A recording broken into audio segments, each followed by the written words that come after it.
It's another beautiful Saturday on the Bayou for a conference clash in Thibodaux. A great look as Bayou Lafourche as we get you set for some Southland Conference football. It is the Southland on ESPN. It's Nicholls 3-0 at home this season, trying to stay perfect against the Stephen F. Austin Lumberjacks. First meeting between the two since 2019 with SFA's return to the conference. And with that, we welcome you inside Guidry Stadium with the former longtime Louisiana high school football coach Wade Kaiser. I'm Jack Benjamin. Two teams playing for a lot, playing some good football. Nicholls has been really good here at home.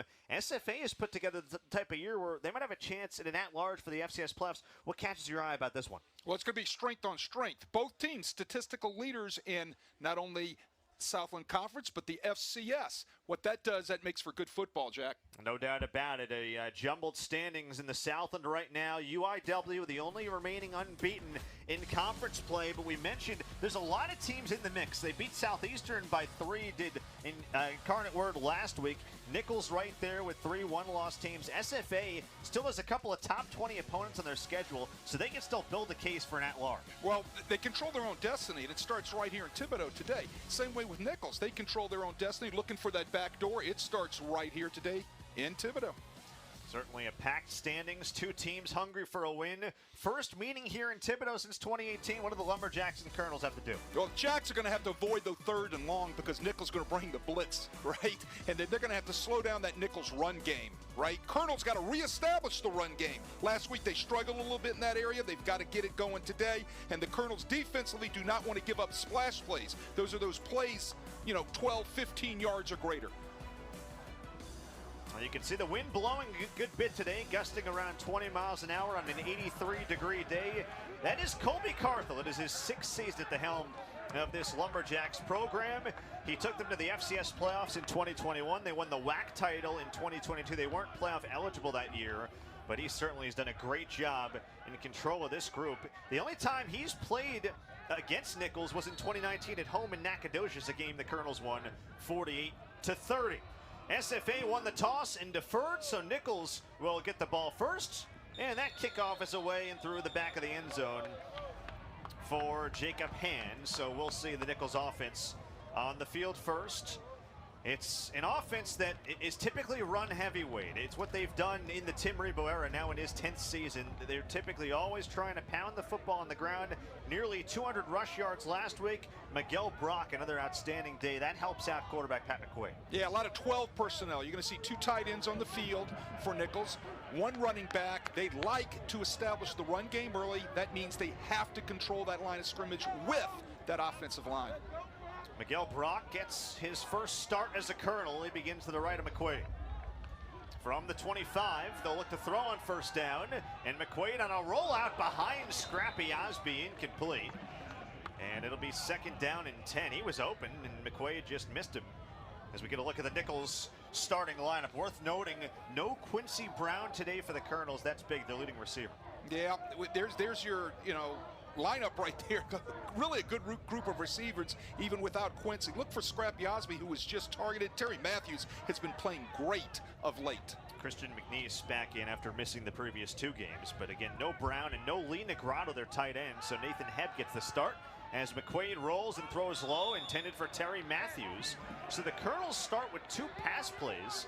Hasn't happened much this year, and all of a sudden it's 3rd and long. Yeah, I was just touting their run game, right? Here's a defense that's going to have to stop that Nicholls offense, and they have some great guys that line up front. Potts is a great defensive lineman, so is Babino. Those 2 guys allow those linebackers to run free. Allowed just 6 points against HCU last week in a dominant win. They're 4th in the FCS in 3rd down defense as SFA. Opponents convert just 27% of the time. And we've got movement, and this is about as poor a start as you can draw up for Nicholls offensively.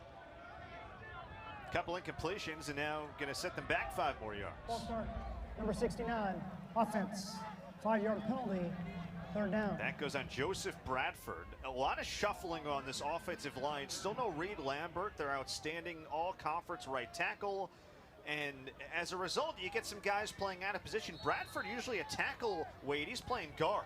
Well, you got to be able to learn 2 or 3 positions because if you're a guard, you might be able to have to play center, might be able to play tackle. Here's Miguel Brock. Does a good job to get the penalty yardage back and get 7 yards on 3rd and 15. So Nicholls will have to punt this ball away. Brock, who is averaging 8 yards per carry, he's actually on pace to set the Nicholls single season record for rush yards per attempt, but that's a good job by the SFA defense, and a punt upcoming on Nicholls' first drive. Well, that's what they want to do.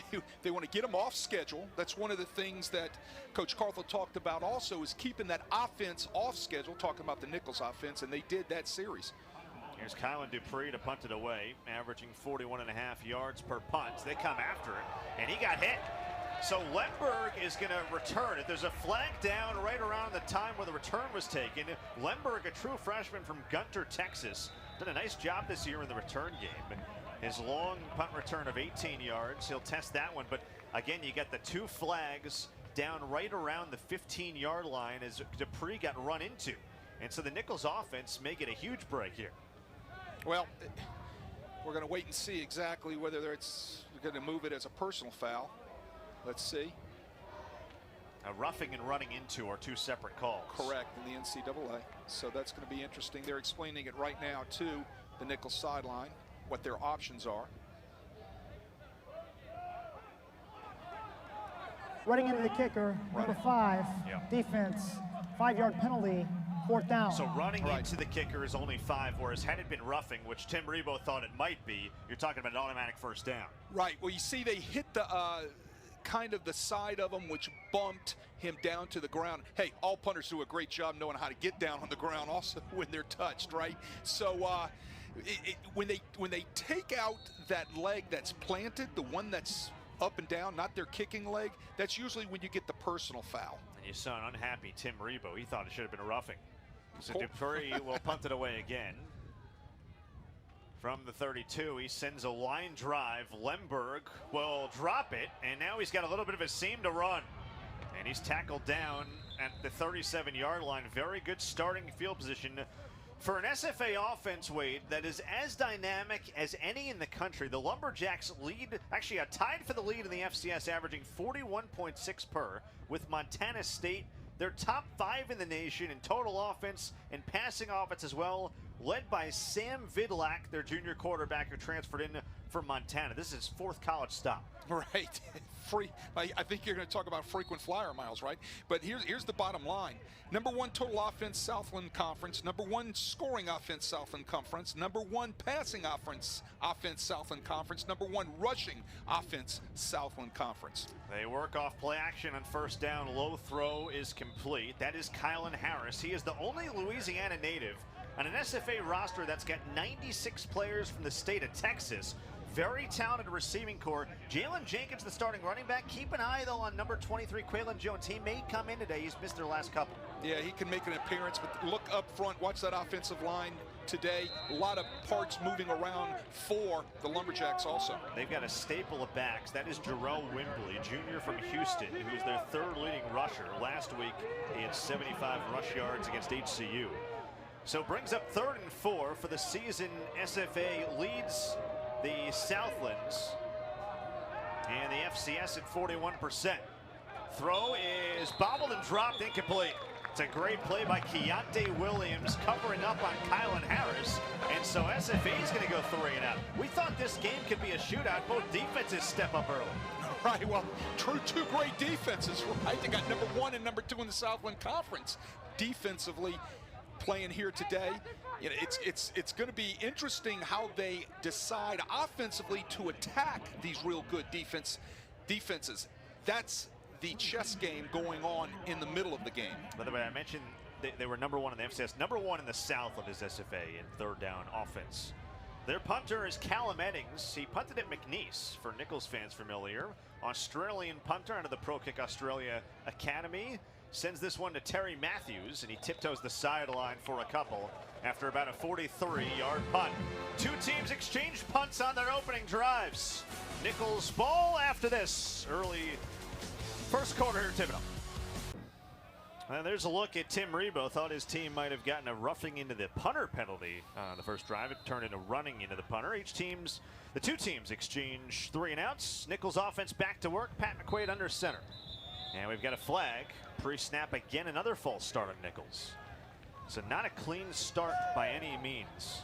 False start, number 66, offense, 5-yard penalty, first down. So that's Samaj Scott, and that is 2 pre-snap penalties, Wade, in the first, 2 drives on Nicholls.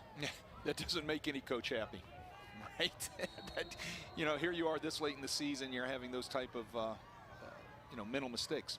Motion man Scrappy Osby. Here is Miguel Brock. He bounces outside with a seam, and he's tucked down after a gain of about 8 yards. This guy has been an absolute revelation. It was really fun talking to Tim Rebo about the story of getting him to Thibodaux this week. Native of Pensacola, Florida, Pine Forest High School, same high school as Rasheed Lovelace, starting nose tackle. And he can run the outside stretch play, right? And that's how you stay, in rhythm, and that's how you stay in between the sticks. You love these nice second and short situations. It took about 2 weeks of fall camp for Tim Rebo to say, you know what, we got ourselves a player, and somehow went under the radar. Is this another pre-snap penalty on Nicholls? It is. False start, number 66, offense, 5-yard penalty, second down. So that's back-to-back, Wade, on Samaj Scott. What do you attribute this to early on this Nicholls offensive line struggling? Either they're just not mentally right there yet, or there might be some sort of issue going on with the cadence. Little rock back in his stance. He could be anticipating what was coming off the edge of the Stephen F. Austin defense, right? Corey Warren in the backfield with Brock, who now they motion out. On 2nd and 8, McQuaid looking deep, sideline for Matthews. Did he make that catch? No.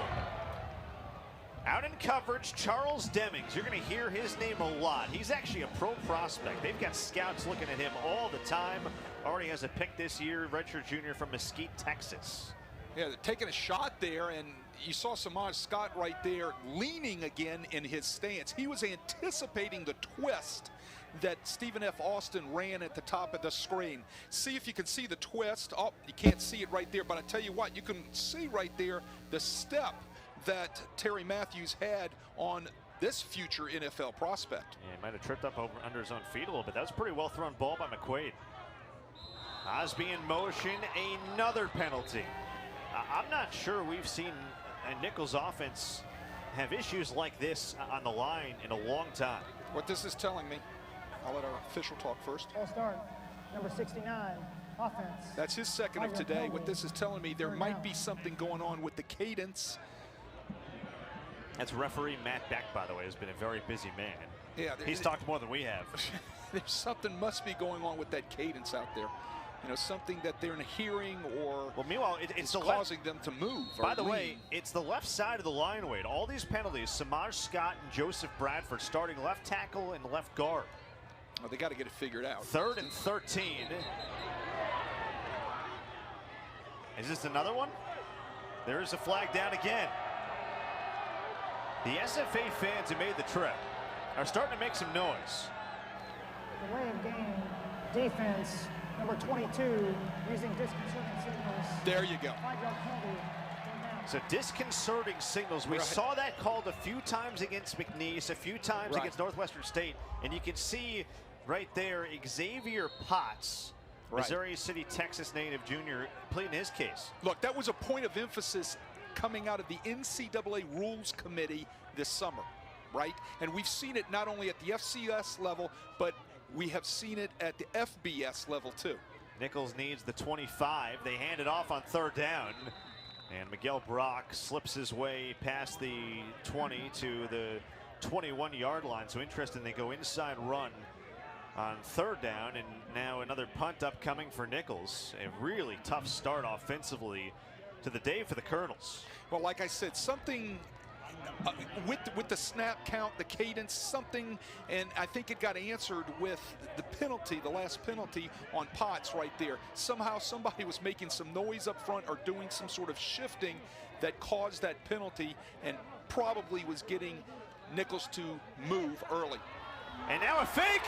Kylan Dupree taken off for a first down. Oh, Nicholls dials one up there.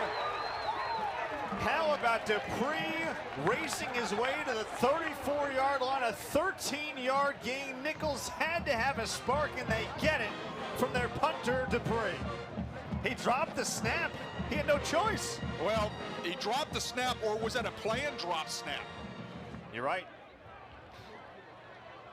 It looked like that he was in the process of going to kick the ball. Ball slips right out of his hands, and well, he's shaking his head on the sideline right now. So that wasn't planned, right? He just dropped.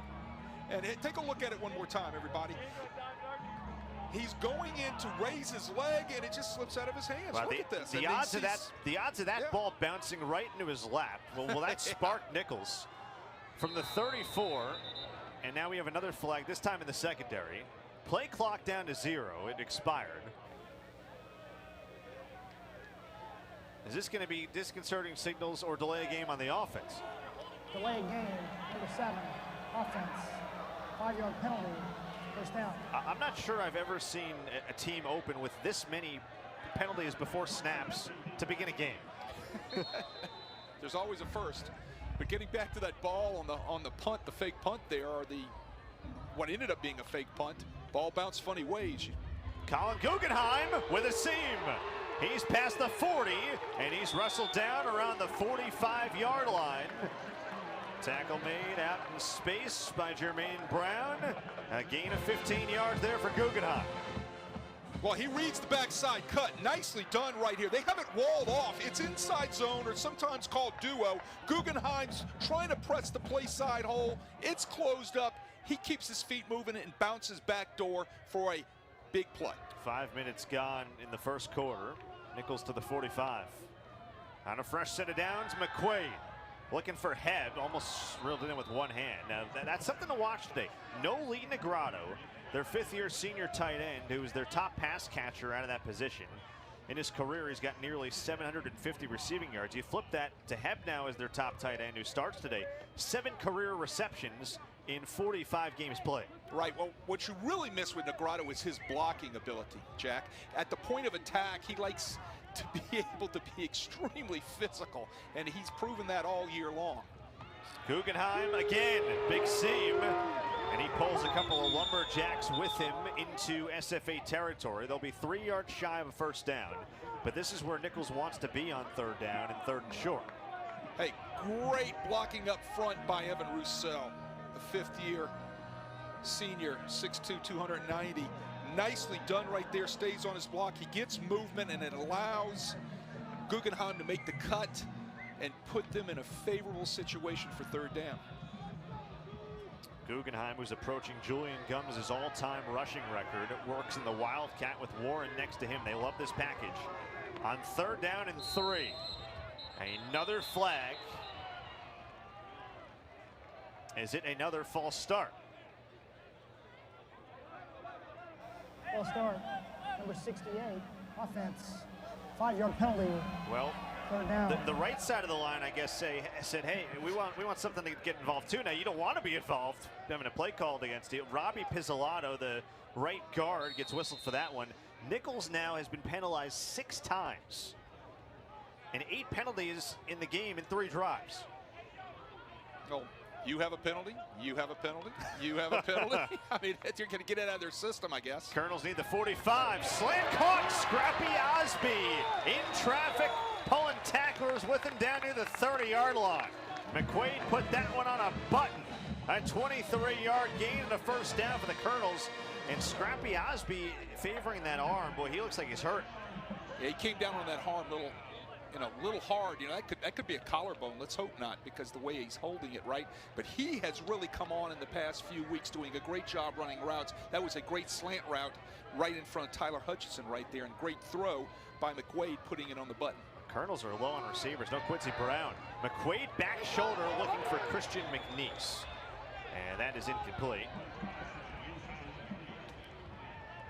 He was well covered that time by SFA's Bear Levels. You're going to see a lot of rotation in that secondary for SFA. They have a lot of confidence in their 2 or 3 deep guys that play back there, so they're going to keep them fresh. They're going to rotate those guys in. They'll do the same thing with their defensive line. They have 2 sets of defensive linemen that they'll rotate in today. 2nd and 10. Motion man Jason Barnes Jr. Handoff Guggenheim. Tries to pick his way between the tackles, and there's not a whole lot there. Maybe got a 1.5 yards. Going to bring up 3rd down and long. So you think about where the Colonels are from an out wide position at receiver. You got no Quincy Brown. You got Osby now on the sideline, and there's only so many threats you have to go to. Most of their key guys now are going to be in the slot. And Barnes and Matthews are slot guys. And Matthews can play out wide a little bit. 3rd and 9. They need the 21-yard line to move the chains. SFA rushes 4. McQuaid flush to his left. He's got some room to run, and he will step out of bounds shy of a 1st down at the 27-yard line. Yeah, Ascontent Rebo this week did his heart flutter a little bit last week every time McQuaid took off to run.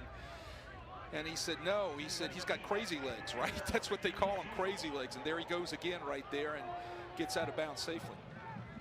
So they'll spot this ball at the 33. It'll be a 43-yard try for Gabe Showalter, 7 for 8 on the season. This would be a new season long. Snap and hold good. Kick on the way, and that one is good. So Gabe Showalter with a new season best at Nicholls. He has still missed only 1 time all year, and that one was blocked. 3 points on the board for Nicholls. Colonels strike first midway through the 1st quarter. Colonels get on the board first. Season-long 43-yard field goal from Gabe Showalter. 12-play, 59-yard drive stalls at the 27. So Colonels do get points, Wade, in a game where we figured this thing could be a shootout. It looks early on like the defenses have come to play. Well, 2 really good defenses, but also the time of possession there, Jack, was huge for Nicholls. They took another chunk off the clock. They lead the Southland Conference in time of possession. So, you know, again, true to their history, they run a lot of time off the clock, and they come up with some points. So Gabe Showalter, after his season-best 43-yard field goal to get Nicholls on the board, ready to kick it away to the dangerous Jordan Neighbors. And he sends it through the back of the end zone for a touchback. SFA to the 25-yard line. So they went 3 and out on their first offensive drive.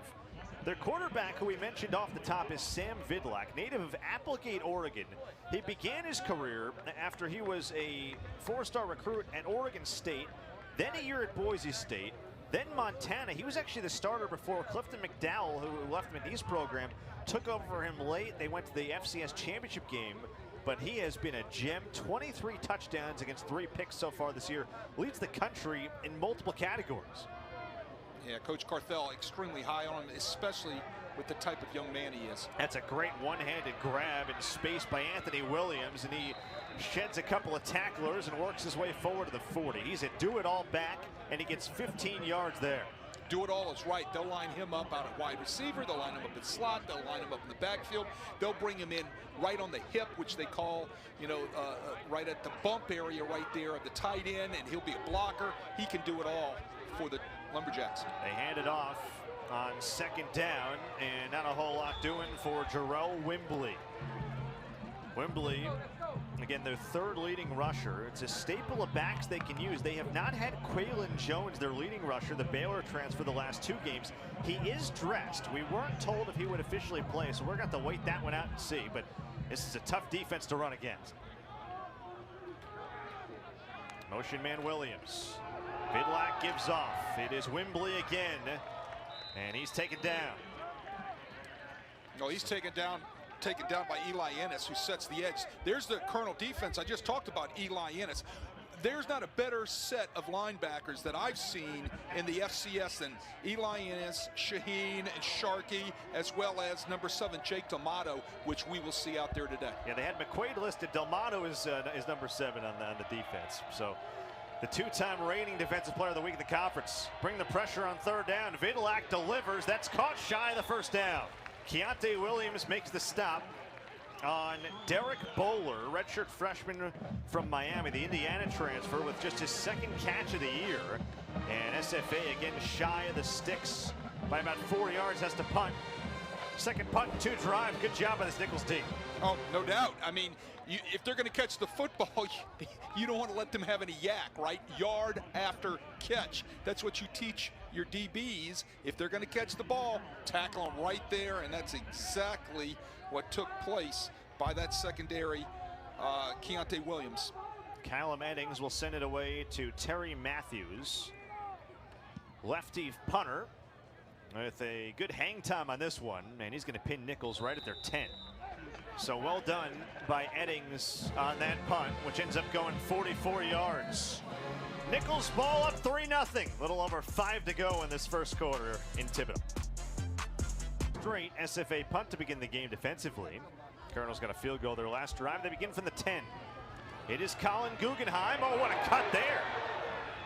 And he works his way a yard shy of a first down. You know, Guggenheim, known as that tough, put your shoulder down back, he's got a little elusiveness to him too. Oh, he does. I mean, and if you look at him on the hoof, you're going to say, well, this guy can't run away from you. He doesn't have that much speed. Tell that to LSU. Tell that to LSU. You took the words right out of my mouth, right? That 67-yard gallop that he had in Tiger Stadium that night, right? But what he has, Jack, is he's got great vision. Great vision. He sees it. Whatever it is, he sees it, and he makes that cut. 2nd and 1. This is Miguel Brock. And he gets the first down. Normally that's Guggenheim on the short yardage situations. Brock spells him and gets 3. They'll move the chains. Brock is actually leading the country in yards per touchdown, and this is not a good sign at all. Evan Roussel is down. You can see the run by Brock. Evan Roussel, 71 in red. Keep an eye on him. He gets kind of rolled up on. That is a guy who's in his 5th year as Nicholls' starting center. He is a 4-time All-American. Oh, yeah. And he's making, by the way, his 47th career start here today. Yeah, to Lutcher High School in the River Parishes, they're looking at it looks like his right ankle. As you said, I think he got rolled up on. I mean, in terms of invaluable pieces of this offense that wants to pound the rock on the ground, I mean, that guy is right near the top of the list. Yeah, he makes all the calls, he makes all the checks and everything up front. We'll check on Roussel. You hope that he's okay for Nicholls' sake. SFA head-to-head series leads it all time, 25-11. Nicholls has actually won 4 straight in this series since 2016. They had never won more than 2 in a row. That was back in 1990 and 1991. Last SFA win came at home in Nacogdoches in 2015, 9 years ago. So it's been a long time for SFA. Of course, these two teams didn't meet over the course of the last 5 seasons. This is SFA played in the WAC and the United Athletic Conference. Last time that SFA won here in Thibodaux was in 2014. The Colonels have really had offensive success against SFA of late in the rivalry. Over the 4-game win streak, Colonels averaging 40 points per. McQuaid, Miguel Brock. This is what he can do. Electric in the open field, and he's got 15 yards and a first down for Brock, who averages about 8 yards a carry and 11 yards a reception for the season. Yeah, he's electric, right? He can catch the ball. He can run in between the tackles. He can do something with the ball when he gets it, right? Because he can make you miss. And the key word is electric. So meanwhile, Wade, Joseph Bradford now moves to center with Roussel on the sideline, and we got to keep an eye on that for sure. Talking about a 4-time All-American. Here is Colin Guggenheim, and he spins his way past the 40 to the 42. So give him 5 yards, rips off half the chains. I mean, that really is something that hurts Nicholls. If Roussel can't find a way to get back in this game, they'll certainly attend to him. Well, that's the reason why you train offensive linemen to do 2 or 3 things. Bradford's been trained to be a guard. He's been trained to be a center, right? Sometimes your tackles are, you train them as a right, you train them as a left. It's because you never know when these guys are going to go down. You're going to start have to move him parts across the board. On 2nd and 5, McQuaid trying to buy some time, and he's going to just throw it over the Lumberjacks sideline and live to fight another down. So 3rd down 3rd and 5, no grounding as we would expect. 2:44 to play in this first quarter. It feels like a big play for this Nicholls offense. You got Roussel on the sideline, chance to maybe convert, add some momentum to what they did in the last drive. Yeah, again, staying on schedule is the deal. And, you know, you want to stay out of those 3rd and longs. You want to try to be 3rd and less. And this is a big play right here in the first quarter. Colonels 1 for 4 on 3rd down so far today. McQuaid, time to throw, sideline complete. That's a great toss to Matthews, who's got 12 and a first down. You know, Matthews usually an inside guy. We talked about this. He's not a big guy that you see usually that you have out on the edges, right? He's an inside slot guy. But what has he been doing? He's been running great routes, and he came out of that cut off of that route wide open, and it was delivered by McQuaid on time. Results a first down. Career high 8 catches for 94 for Matthews last week in the win over McNeese. Colonels have won back-to-back games here at home. Here is Miguel Brock. Bounces off one tackler, and he is ripped down at the 43-yard line. So he gets 4, maybe 3. 2nd down and 7 upcoming. Look, he wants to prove he can run in between the tackles, right? He wants to prove that he can be physical inside on the inside run game. And for the past 2 series, he's kind of showed that, right? They will go to him now with the inside duo or the inside zone game that they love to run, or the counter game. Scrappy Osby, who had that shoulder injury, back in the game. He's in motion. Guggenheim can't find much room. Aaron Austin, who plays that joker defensive end position, came in there to swallow him up. Leads the team with 5 TFLs. An SFA rush defense, Wade, you talked about this earlier. These 2 teams are 1 and 2 in the Southland in rush defense. Nicholls, of course, one of the better rush offenses in the conference, but SFA pretty good in their own right. While Nicholls is 2nd in the FCS, SFA only allows 118 rush yards a game. Yeah, it starts up front with that defensive line, like with guys, Aaron Austin, who plays in that joker position, what they call a joker position, sometimes down on the defensive line, sometimes up and walked off like he is there. 5 wide, McQuaid screen, that's complete. It's Danye Brooks, and it's shy of a first down. So you're in plus territory if you're Tim Rebo, but probably a spot where you got to punt and work the field position battle, especially with Roussel on the sideline. And you wonder what his status is going to be. Now, he is walking around on the sideline a little bit right in front of us, so that's see good. If they can, yeah, that's a good sign. Certainly not a bad sign. You're right about playing the field position battle here because of your defense, right? So try to make them have to go a long way. SFA so far 7 plays offensively for 27 yards. Punt from Kylan Dupree, end over end. Lemberg waves for a fair catch right around the 6. And that's a very nice job by Dupree. So a 36-yard punt, you pin SFA back and make them have to drive the length of the field, which this offense is certainly capable of doing. We talked about them averaging nearly 42 points per game. Them and Montana State tied for the nation's lead. Vidlac, meanwhile, throws for about 266 yards a game. He's tied for the nation's lead with 23 touchdown passes. 3 times this year, Wade, he's gone over 300 through the year. Yeah, he's dynamic, right?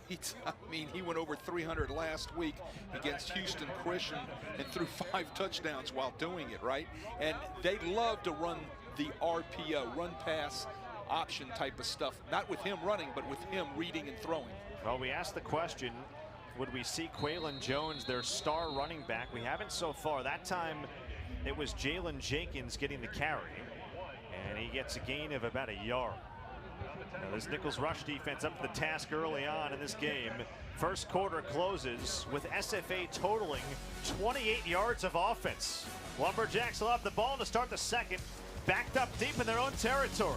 3-0 Colonels after 15 minutes of play here in Thibodaux. Always some good cooking on the grill. Got some chicken, some ribs, some sausage. Nicholls hoping to continue the home cooking here in Thibodaux with a 3-0 so far this season at Guidry Stadium. SFA, meanwhile, scoreless in the first quarter for the first time since week 3 at McNeese on September the 14th. They begin the second quarter, 2nd and 8 with Vidlac looking to throw. Pressure coming, ball is loose, grabbed in the end zone. It's at a minimum looking like a safety. Did Nicholls hop on it? Let's see. No, they recovered it just, I mean, stand correct, they recovered it just outside the goal line. Yeah, that was Jake Henry that just recovered it just outside the goal line. Look at the pressure coming right in through the B gap right there. Bernard does a nice job reaching out, very well coached for the reaching out for the throwing arm to cause that particular fumble there. So a near safety, not quite. Vidlak now is in the shotgun in his own end zone, 6 yards deep. Nicholls brings the blitz, screen pass complete, and that is not going to be enough for a first down, but a completion to Kylan Harris to at least give them a little bit of breathing room to punt. So far, this dynamic SFA passing attack, 7th in the country, averaging about 292 through the air per game, held in check so far. Well, you know, credit Nicholls defense. I mean, right? I mean, we told you that we're looking at two really good defenses here today. The scoreboard shows it, and you can see it right there on your screen. Those guys are getting after each other. Further review for potential targeting. Yeah, I was fixing to say that. It looked like didn't get the number of the Colonel that came in there to make the hit, but it looked like he might have led with his helmet. They'll look at that, and we'll know. I mean, I'm not even gonna forecast. It's hard. Right, I've been off now. What I think is targeting right there. See it? That's Keontae Williams who hit him. Yeah, right. And so I'm not even gonna make a prediction, Jack. I mean, I'm not gonna say a word because I think I'm over for a couple of years now. Because I mean, the letter of the law on what is targeting and what isn't targeting. Don't know. It's kind of like what's a catch and not a catch, right? You know, it was interesting. We were talking to Tim Rebo about it in our call, before the game this week, and we were asking him about, a few different plays that have been called targeting and not called targeting, and it's the kind of thing where, when it is called, it's such a severe penalty against a player who makes maybe one mistake, you got to, miss the rest of the game. We were talking about, maybe do you make the guy not be able to play the rest of the drive or the rest of a quarter, but to make it out for the game potentially. It's so punitive. So punitive. Why you're out for the rest of the game and possibly half of the next game? If it happens late in the game and you miss the first half. So let's just picture you're in the playoffs, right? Yeah. How about if you're in the semifinals? Watch Keontae Williams here. He lowers his head and leads with his helmet. I'm not going to say a word.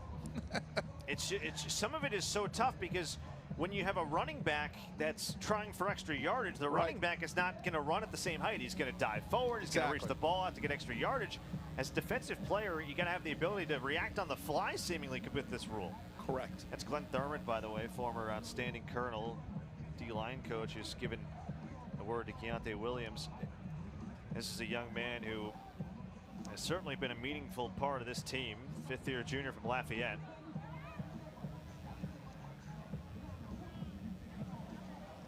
After further review, there is no foul for targeting. 4th down. Well, you were right in not predicting, Wade. I've learned my lesson. What has often happened is if the play is called targeting on the field, that's usually the one chance you have where it stays targeting, and it doesn't always stay targeting. But them not calling it right away sometimes gives you the indication. All right, any way you look at it, the Colonels are going to get a great shot at field position here. Eddings has had 2 punts go inside the 20 so far. He would have to send one 100 yards to do that this time. And it bounces right into the lap of Terry Matthews. A little bit of room to run for him. Splits a double team and gets out near the 44. Very good starting field position for the Colonels for their 4th offensive drive, leading 3-0 early second quarter here at home.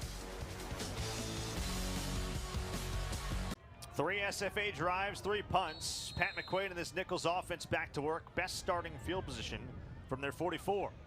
Jason Barnes Jr. in motion. They'll fake the handoff to Guggenheim. McQuaid lofts it sideline, and some contact down the sideline with Jackson Dufresne. He was covered up by Bear Levels again.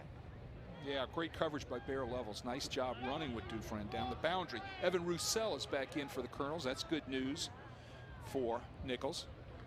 He had a step, Dufresne did. He might have tripped under his own feet too, as well as Matthews did earlier. But McQuaid a little bit off on that throw. 2nd down and 10.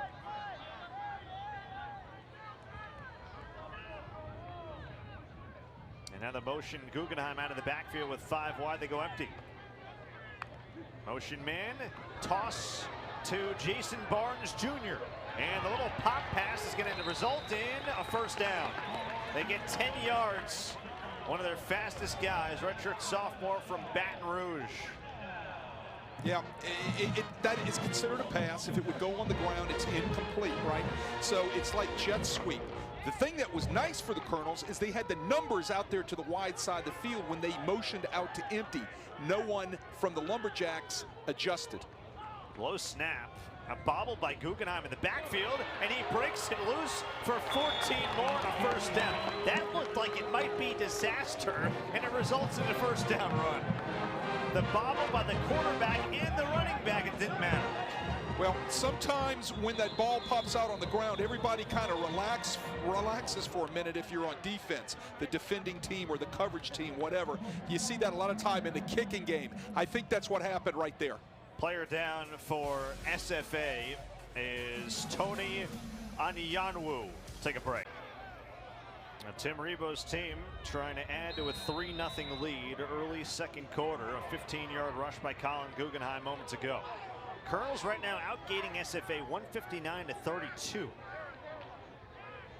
From the 31, it's Guggenheim again. And he'll muscle forward for 3. So this SFA rush defense, Wade, which came in allowing, we mentioned, sub 120 yards per game, has already allowed Nicholls to go over 100 on the ground. And we're only 2.5 minutes into the second quarter. And a lot of nice scheming by the Nicholls offensive staff. You can see shifts and motions trying to add a lot of eye candy into what they do. McQuaid has room to run, and he'll get hit hard. Helmet flies off. He's near a first down, and he'll have to come out for a play now with the helmet flying off. Now, and he is a little woozy on the sideline as well. Yeah, he's not looking too good. Let's see what type of hit he takes here. He's got to go down. Oh, he got hit hard by the shoulder, right in the side of the ear hole. Kai Thomas, senior from Elkhart, Texas, made the tackle. He had some help from Jermaine Brown, their middle linebacker, and McQuaid, you can tell he's in he's shaking cobwebs out. Yeah, he's shaking cobwebs out. So meanwhile, you get a timeout taken by Nicholls. This is a key situation. It's a good timeout, allows your quarterback, your backup quarterback Arsenault, to get warmed up. And just to kind of settle the guys down in the huddle, because when you see your leader walking off, shaking his head, trying to get the cobwebs out, that kind of, sends butterflies up and down your spine. So that's exactly what's going on with the offensive coordinator, Rob Christoffel, right now, trying to get his guys to settle down, and that gives Arsenault a chance to get ready to roll. Now, McQuaid, who's had such a good bounce back year, doesn't run often. We saw him run for 17, a career long last week. Yeah, it looks like the helmet comes off and his head hit the turf, didn't it? It almost looked like it, you're right. Yeah, that turf's hard. And we talked earlier about Tim Rebo last week saying, there were a couple times where he stepped out of bounds where maybe he could have gotten extra yardage. That's one where your head coach probably prefers you get down and slide and make it a 3rd and 3. No, absolutely, no doubt. That you got to know when to slide, right? Well, they can go in. They'll go into their Wildcat package. You can see McQuaid certainly struggling a little bit getting off the field. You see him lose his helmet. Yeah, Meanwhile, on 3rd and 1, they go to the Wildcat, and it's nearly impossible to stop that with Guggenheim, and they'll get a first down. So now Nathan Hebb comes off the field. He looks like he's injured. They're already without Lee Negrado, their starting tight end. Nicholls is starting to lose bodies left and right. Yeah, it's his right shoulder he's hanging. I don't know if that's what they call a stinger. It looks like he's lost, he's got some numbness in his hand, or is it something worse than that? But he's in some pain. Christian Arsenault is the Nicholls backup quarterback, redshirt sophomore from Berg out of South Terrebonne High. All-state quarterback, a couple of brothers who've played at Nicholls. They'll hand it off to Corey Warren Jr., and he'll fall forward for 3 yards. So Nicholls inside the red zone for the first time today. It's worth noting, Wade, looking at stats, SFA number 3 nationally in red zone defense. Opponents only convert with scores in the red zone 65% of the time, 13 for 20. Well, it's a mark of a stout defense. It's also the mark of a defense that knows how to bow up and bow that neck when they have to. McQuaid, meanwhile, back in after a play. Swings it out wide, and a short tackle made in space. That is Dylan Tooker. And he quickly knocks down Connor Venetis, who's seeing some action now at tight end. Nicholls already down to their third tight end with Negrado and Hebnow out. Yeah, what that does is when you're losing tight ends like that, it takes you out of personnel groupings, right? Because they love, talking about the Colonels, they love to be in 2 tight ends, 1 back, 12 personnel. So now that's going to take some of that away from what you're going to be able to line up in offensively. 3rd and 7 for Nicholls. They need the 11 to move the chains. SFA brings pressure. McQuaid on a slant looking for Miguel Brock. He somehow squeezed that thing in traffic. 3 yards shy of a first down. And we'll see how Nicholls wants to play this. Well, he went to Brock. They caught Stephen F. in man coverage. They missed a wide open Colonel receiver right down the center of the field. I believe that was Karatz Johnson, who was running a post route uncovered, standing alone in the middle of the end zone. This will be from 31 yards from Gabe Showalter, who made a season-long 43-yarder earlier. Snap and hold, good again. And that kick is true. He has still not missed a field goal on kicks that have not been blocked. His only miss was a blocked field goal at Sac State. Now 9 for 10 on the season. Nicholls doubles their lead, 6-0. 9 and it goes second quarter here in Thibodeau. So Nicholls' lead is 6-0. Couple of Gabe Showalter field goals. He's now 9 for 10 on the season. Actually tied for 8th nationally in field goal percentage. Only 1 miss on the year. Jarrell Wimbley will run it out, and he'll get to about the 23-yard line before Nicholls brings him down on special teams. So SFA's offense, again, we talked about all the numbers that they have racked up. Last week against HCU, 561 yards of offense. They averaged about 8.5 yards a play weight. So far today, 10 plays have netted 32 yards. Yeah, struggling. Haven't seen RPOs yet, right? We've seen a little play action where they're definitely trying to establish the running game. You can now see, if I'm not mistaken, that's Quaylon Jones in the backfield for the first appearance for today. It is. Their star running back. And some pressure coming, and down goes Vidlak on the sack by Alex Villavaso. He gets home for his 3rd sack of the season. Yeah, Alex Villavaso does a great job getting in there, and then he's left one-on-one with Quaylon Jones, and he just crushes Quaylon Jones to be able to get home to Vidlak and get another sack. Good look at it right there. He really bucks up against Quaylon Jones right there and knocks him back into the quarterback to be able to come up with that sack. Jones had missed their previous 2 games. There's a welcome back moment for him. They'll hand it off to him on 2nd down. And he'll charge ahead, maybe got a yard. This Nicholls rush defense, as stingy as it gets in the country. Last week, remember, McNeese had the one rush that went for 69 yards. That was most of their 168 yards of rushing, but they only allow 77 rush yards a game. That's second nationally only to Mercer. Right. Coach Carthel said one of the things they got to do is establish some sort of running game. So they're out here, they're trying to get that done. 3rd down and 16. This is not where SFA wants to be in 3rd down and forever. They've got to get to the 32-yard line to move the chains for just the 2nd time today. 0 for 3 on 3rd downs. Nicholls rushes 6. Screen pass blown up. That is an incredible effort by Ty Marsh. He was blocked, and he's still going to hand that ball to deflect it and knock it away from Bowler. Hey, great technique. You got to go over the top of that block, right? And that's exactly what Ty Marsh does. Does a nice job, then gets in there and makes a play. Nicely coached.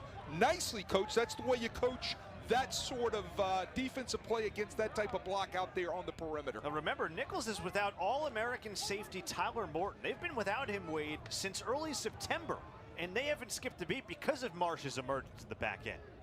You know, credit that secondary coaching from the Colonel defense. Callum Eddings, a very good punt. Backs Terry Matthews up to his 23. Does a good job to shake loose. and skirts forward around the 35-yard line. So did a good job after a booming punt from Ennings that goes 50 and returns it for 8. About midway through the second quarter. Remember to stick around at halftime. We're going to have Nicholls women's basketball coach Justin Payne with us, starting his second year at the helm of the Colonel women's program. They begin their season Monday. Hard to believe, Wade, hoop season is already here. So let the crossover chaos begin with football and hoops going on at the same time beginning Monday. Yeah, my finger's already kind of been on that button of the television, driving my wife nuts. What are we watching now? Baseball, basketball, football, baseball, basketball, football, back and forth, and also hockey seasons jumping in there too. I'm always for more sports. 1st and 10 Nicholls from the 36. McQuaid looking to throw on first down. Wide open man. And that is Christian McNeese. So a welcome back to him. Didn't play the previous 2 games. His first catch since the UIW game in San Antonio back on October the 12th. Yeah, he's big target, 6'2", 195 pounds, sits right down in the middle of the zone at what you call the curl area. Ball's delivered nicely on time by McQuaid. Hebb is back in as a tight end. Miguel Brock is the running back. Now they motion Hebb.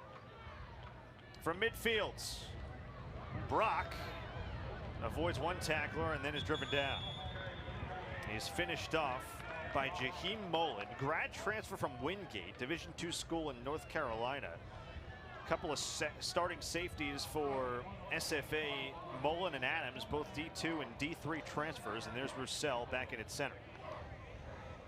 Yeah, those were gold when he found, we're talking about Coach Carthel, when he found that D3 and D2 guys that came in to actually add to this roster. Real interesting story how he has rebuilt that roster from last year.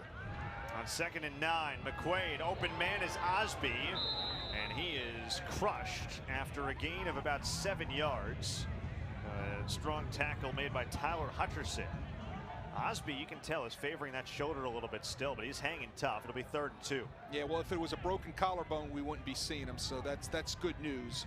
He's out there. He's still hanging that right arm. You're right. That's a guy they really need with no Quincy Brown, their leading receiver, usually at 6'4". He's the guy playing that key out wide spot.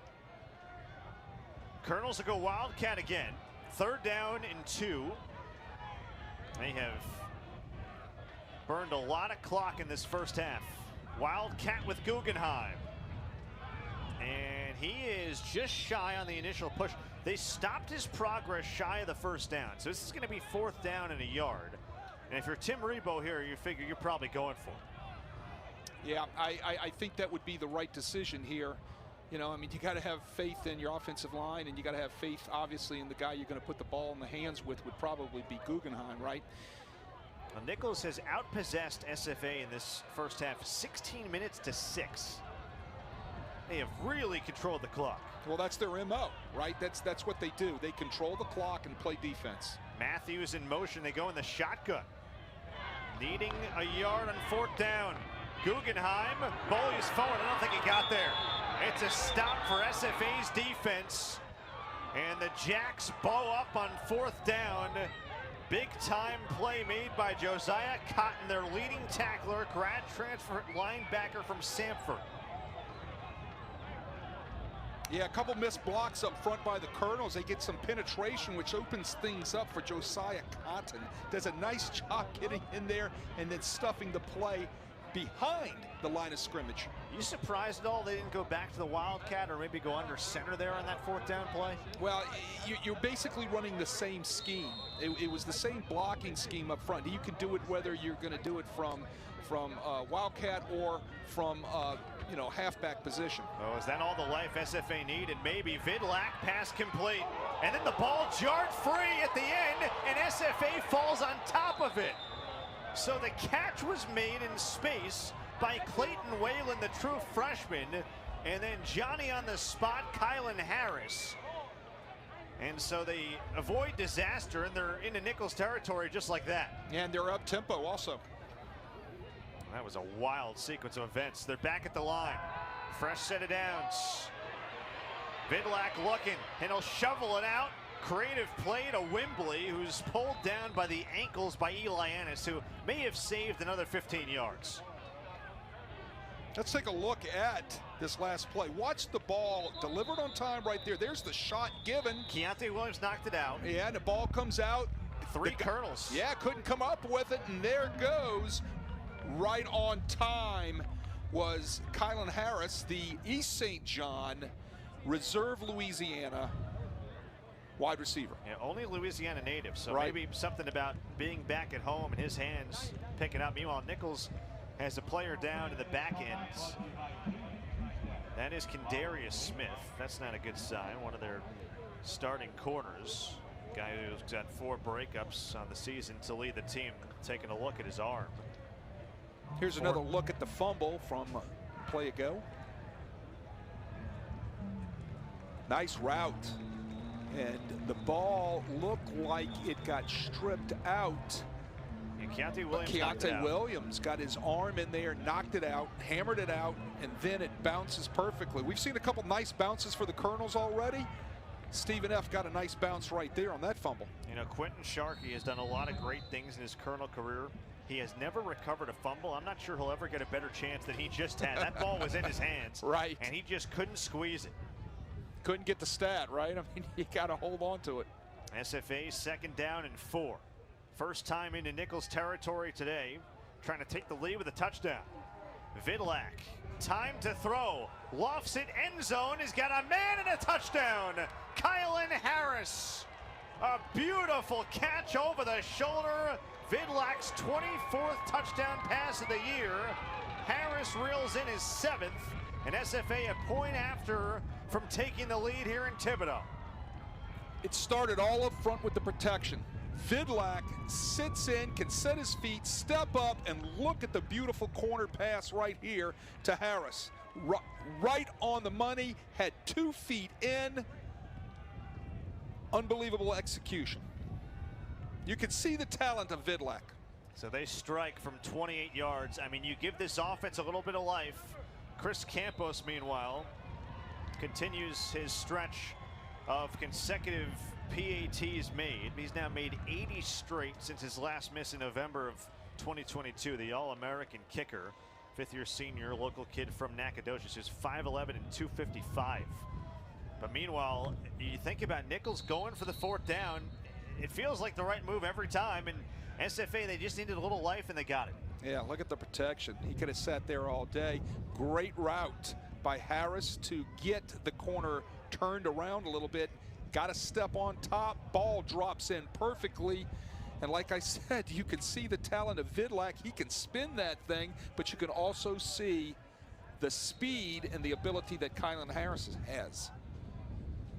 Well, this is what this SFA offense can do. You know, last week against HCU, we were talking about that game and kind of the way things played out. It was a 17-6 game with 1:49 to go in the 2nd quarter.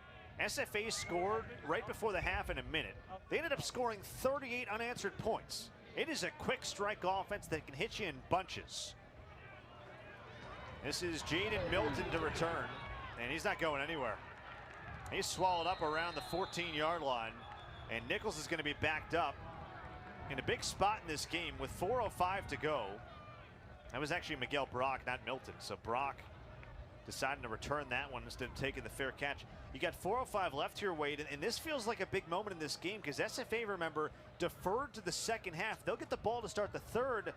If they can get a stop here and a score, I mean, they're looking at maybe double bookending the half with scores. Right, well, it's contagious when you get a big play like that. You can look at the body language of the guys in the white jerseys and the white pants, right? You can see how they're standing. You can see how their sidelines perked up. Their fans that they brought, nice little crowd, cheering them on. So it gets to be contagious, and you're right, they get a chance to double up. Another low snap to McQuaid. He'll throw for Matthews. That was deflected, and it's incomplete. And in coverage, Mike Patterson, the Houston transfer. There are a number of power conference transfers on this team. In the 2 deep alone, they've got 7 power conference transfers, 13 in total on the SFA roster. Right, well, Coach Carthel said that he had to rebuild the roster after last year. Hey, look, they recruit Texas as hard as anybody, have a ton of Texas players, but they decided to go out and use the portal and bring in some top flight guys, and they did that. We saw one of them just complete a pass there last series for them. 40 transfers on their roster. Guggenheim straight ahead, not a whole lot doing. And all of a sudden, this defensive front starting to bow up. Of course, The defensive line coach is a guy who had a pretty good career in Ty Warren. We were talking a lot about him to Coach Carthel, Texas A&M All-Century team, two-time Super Bowl champ with the Patriots. It's a pretty good guy to have leading your defensive front. Yeah, he's got a resume that those kids will look up to, right? Not only is he teaching them great things and how to play the position, but he's also teaching them a lot of things about life. And hey, what a recruiting feature when those kids are walking through that building over at Stephen F. Austin. 3rd down and 9. Nicholls needs the 25. And Matthews is drilled. Mike Patterson again. Couple of big plays on the drive for the kid who's from Houston, who started his career at Houston. And now Nicholls will have to punt it back to SFA, down 1. Chance for the Lumberjacks to add to their lead. Yeah, well, ebbs and flows, right? I mean, all of a sudden the momentum has switched. Think about that fumble that they recovered on that last drive that kept their drive going, and then the big play right after it, right? So all of a sudden the momentum switches back. And look, this isn't just going to be the last momentum switch today. 2 punts for Dupree. He's averaging 40, long of 45, and they block it. Knocked it down inside the 10. A blocked punt for SFA, and the man who got there was Diego Benson, redshirt freshman running back from Midlothian, Texas, the Vanderbilt transfer. How about that? Second time this year we've seen some problems with the shield for the Colonels, right? Watch them split the shield right there. You can see right between the 2 left protectors. They have a crease, they split the shield. That's what you teach when you're trying to block a punt versus a shield, as you try to get penetration in a crease. They got it, they got the block.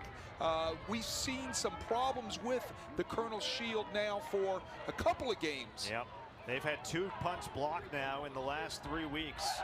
And now Vidlak in this offense trying to extend the lead. Ball at the 8-yard line, 1st and goal. And a whistle. Timeout. SFA. Timeout. SFA, their first charge time out of the half. Look right between your left protectors, number 78 and 76. You see how you saw that crease right there? That is the vulnerable area right there between Ryan Bernard and Jaden Ben. Leave a little bit of daylight for a crack for a person in the white jersey to slip through, and that's exactly what happened. That's got to get corrected. That can't happen. And I think I would be speaking also for the special team coaches for the Colonels. You can't have that where you are in a big game like this at this time of the season. It's 2 blocked punts allowed. You know, it's been an issue with, right. And I'm not blaming things here on Kylan Dupree. Kylan Dupree has now had 6 punts blocked in his career at Nicholls, and a couple of them have gone for touchdowns. So meanwhile, Vidlak and SFA, after the timeout called, play clock was running down, 1st down and goal from the 8. 2 in the backfield, Vidlak looking to throw. He'll loft it end zone, that's incomplete. He's looking for Harris. Keontae Williams out in coverage, 2nd down and goal. It would be a huge win for Nicholls to hold SFA to 3 here. Yeah, Vidlak threw that away. Heat was being brought by the Colonel's defense. They were selling out the house, and they were in 0 coverage, man coverage across the board. Very well covered by the secondary. He knew he didn't have a shot. Smart play by Vidlak just to get rid of it and throw it out. So Quaylen Jones is in the backfield. Again, he did not play the previous 2 games. 12th in the FCS in yards per rushing attempt, more than 6.5 per. He's in the backfield along with Anthony Williams. Low snap to Vidlak. They throw the fade, and it is caught. Did he get a foot down? He did! What a grab by Clayton Wayland. And the true freshman from South Lake, Texas, reels in his 3rd touchdown in the last 2 games. SFA extends their lead. There is a flag down. That is an unbelievable catch if it stands. Wayland had a big game last week against Houston Christian. He leaves. No, he got down. Yeah, he got his foot down. Yeah, absolutely. He's taking off right where he left off Result last of the play week. is a touchdown. After the play was over, unsportsmanlike conduct, number 8, Stephen F. Austin, his first. That foul will be assessed on the kickoff. Yeah, they're calling a personal foul, something unsportsmanlike on Anthony Williams that happened after the play. But what a catch by Wayland. What athleticism to get 1 foot in. He'd had a great release off the line of scrimmage versus man, press coverage to be able to stack the defensive back. Balls dropped in, of course, by Vidlak. I mean, Vidlak, like I said, could spin the ball, and he puts it right on target to give Whalen a chance to come away with another touchdown. Chris Campos, who's as automatic as it gets, putting the ball through the uprights, not only on PATs, but also on field goals. He's approaching being number 2 all-time in the FCS in field goals made. He's SFA's all-time leading scorer. Meanwhile, Wayland, what a couple weeks it's been for him. Last week against HCU, Wade, you mentioned 2 touchdowns, the first 2 of the career of the true freshman, a 53-yarder in the second quarter, a 29-yarder in the third quarter. He nearly had another one that would have been a highlight reel catch last week, and now he makes a terrific grab in the back corner of the end zone here. And SFA, just like that, 14 unanswered in the span of about 2.5 minutes. Yeah, how quickly can they score and how quickly can things change, correct?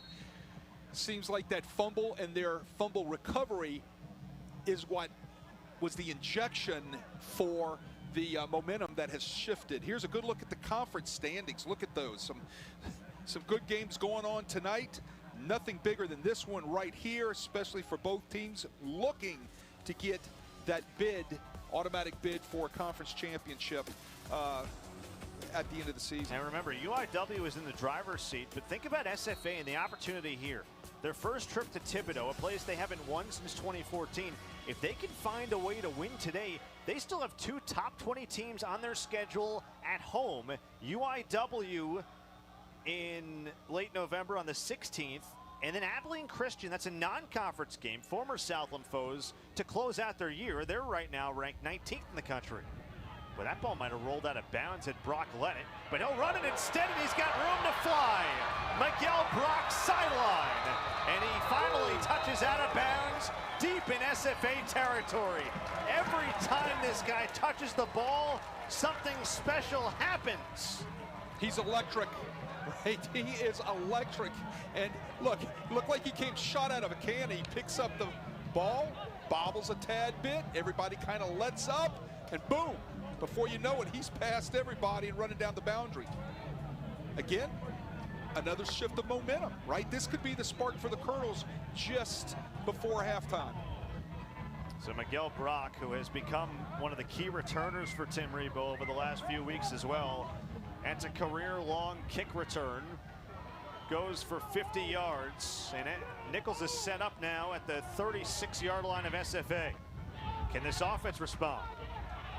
Fake the handoff to Guggenheim. McQuaid lofting for Jason Barnes. Overshot him. Out in coverage was Bruce Harmon, the nickelback. 2:13 to go. Remember, you got the 2-minute timeout as well. Yeah, they were taking their shot. Caught him in man coverage with 1 safety high, man free, and the ball would just sail a little bit too deep by McQuaid. McQuaid is now 10 for 19 passing for 90 yards. Warren and Brock in the backfield. McQuaid against a 4-man rush. Pressure coming. He evades it initially, and then he's dragged down, and that could be a horse collar tackle. And then Bobineau goes down, and Nicholls might have shoved him. Did he sell it, though? The crowd is not happy, saying that he might have sold that one. I mean, SFA played that perfectly. Tim Rebo is saying that there shouldn't be anything against Nicholls. This is going to become a very, very crucial play. I mean, if Nicholls doesn't do anything there pushing-wise after the whistle, you're talking about a horse collar tackle and a first down. Correct. There'll be a conference. They'll take a few minutes to hash this out, right? And I think what Tim Rebo was claiming is maybe that whoever pushed Bobineau got pushed into them. It's possible they get both stands. Live ball and dead ball.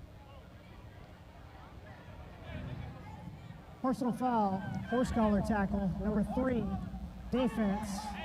After the play was over, unsportsmanlike conduct, number 76, offense, his first.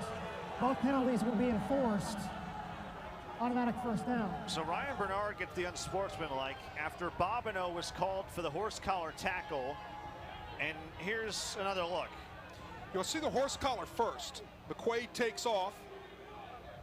And right there is your horse collar, and then just out of the picture you might see the personal foul.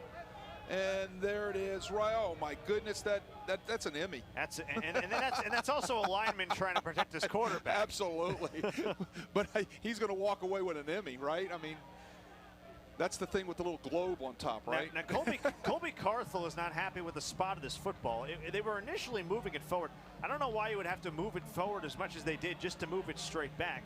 It results in a loss of a yard, but a Nicholls first down. Yeah, that's the mechanics. That's the way they do it when you're going to penalize live ball and dead ball. But at least they got the first down out of it, talking about the Colonels, if there's any concession for them.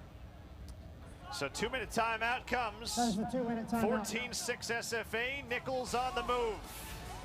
Just before halftime here at Thibodaux, can the Colonels strike back? We were talking about the luxury Colby Carthel has of having that man on staff, Ty Warren. Two-time Super Bowl champ with the Patriots, all-century team with Texas A&M. His defense trying to hold up strong. McQuaid tipped, and that's picked off. A little screen deflected into the air and taken away by SFA's Jermaine Brown. I think the tip was by Kai Thomas. Gets his big arms up in the air and knocks that up into the air. Again, another momentum shift. Huge pick by Jermaine Brown. So Jermaine Brown gets the second interception of his season. His first one was a pick six of 70 yards. Guy who missed a couple of games due to injury early on, their leading tackler, sixth-year senior from Manville, Texas. Great play, great athletic play by 6'3", 250-pound Kai Thomas, getting up in the air like a postman on a basketball team. Doing a great job knocking that ball up into the air. And that's only McQuaid's fourth interception of the season. He's throwing them in back-to-back weeks now. Here's Kylan Harris, that's complete. And that's to the 41-yard line of Nicholls, and this really becomes danger time now for the Colonels, because again, SFA now can bookend the half with scores. They're gonna get the ball to start the third. Yeah, you give Vidlac time, he can go to his second read. He wanted to go to Anthony Williams, he comes back to Kylan Harris on the square end. From the 42, Vidlac taking a shot, has a man, and he drops in a bucket to Harris. A 42-yard dime. Vidlac to Harris for the second time today. And it's 20 unanswered points here in Thibodaux for the Lumberjacks. A dime, you're correct, man. Puts it right on target. But what about the route by Kylan Harris, who gets vertical right there and runs away from the man coverage, trying to catch up was Keontae Williams. He just could not hang with Kylan Harris's speed. He gets on top. Ball is a dime, as you said, Jack, and as you said, 20 unanswered points. They can strike that quickly. They've done it all season long. Chris Campos' extra point is through, and they kill teams off turnovers. It's just what they have done all season long when you give them short fields. It's a team in SFA now that has scored 47 points off turnovers. And their defense has now forced 15 turnovers on the season. Look at the ball, right on target. Kylan Williams has 2 steps on top of Keontae Williams. What a great pitch and catch. You know, when you can score points off of turnovers, coaches, that's the stat they really keep, right? They want to be able to score points off of turnovers, and that's what they do. They've had a season high of doing that all season long, points off of turnovers. Turnovers are important. It's the points you get off of them. Giovanni Allegria, by the way, is the man down for SFA, sophomore offensive lineman who plays on special teams mostly. He's out of Sterling, Texas, and Sterling High School, so you hope he's okay. Gonna have to have some help getting off the sideline, not putting a whole lot of weight on that right leg. Well, SFA has had a lot going right for them of late. They were down 6-0. You know, we were talking early, it kind of felt like SFA holding Nicholls to field goals until their offense got jump-started. Remember, they gained a total of 28 yards in the first quarter. You look at the yardage now, and in the blink of an eye, they've already gained close to 100 in this quarter. They're up 21-6. And this is kind of what they do. Their quick strike ability, their explosive playability. Tim Rebo knew his team had to be ready for that passing attack coming in. Yeah, talking a few weeks back to Tim Rebo, one of the things that he said that worried him was the consistency of his guys on the back end. Look, they've played great at times, and they're really some really solid football players back there, but he said it's just the consistency sometimes that worries him, and we're seeing a little issues with the consistency today. But I'm going to tell you who has a lot to do with that. It's a guy named Sam Vidlak. This guy is really good. He is special for sure. He has thrown 2 touchdown passes, make it 3 touchdown passes today. We call for a fair catch here, and it's made by Josh Wax, and so Nicholls will get the ball at the 25. So 3 touchdown passes for Vidlak now. He has thrown 3 or more touchdown passes in a number of games this year, 6 of their 9 in the season.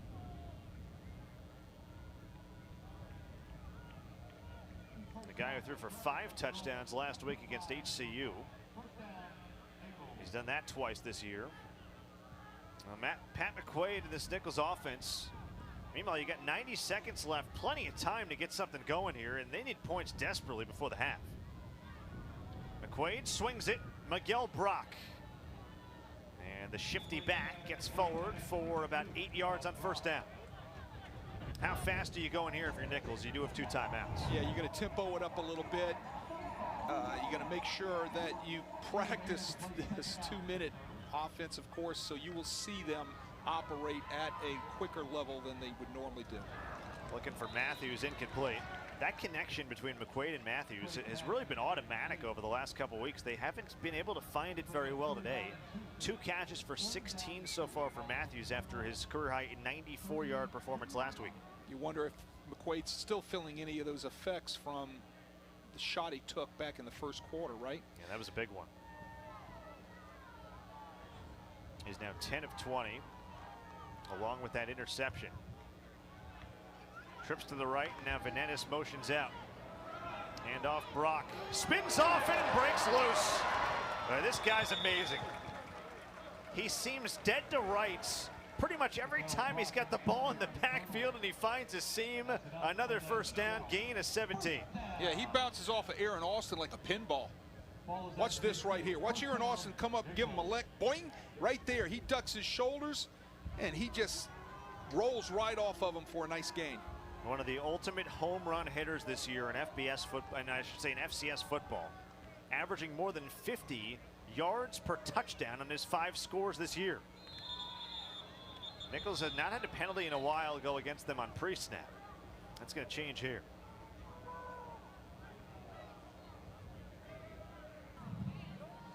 Ball start.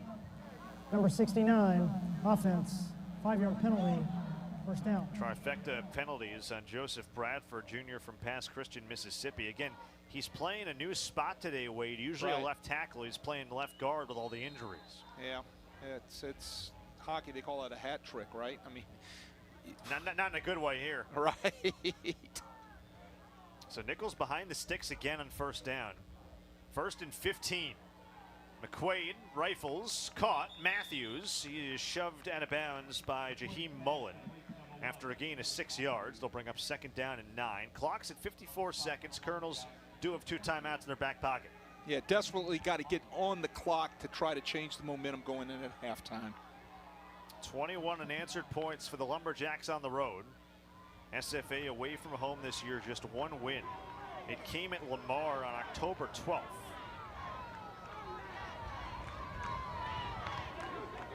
They rush 4. McQuaid looking for room, and he's tucked down. Didn't get rid of it in time. Great pressure right up the gut. And that was Tony Anyanwu. Yeah, well, they're bringing more than they can block with, and they're showing those inside A-gap blitzes by those linebackers, right?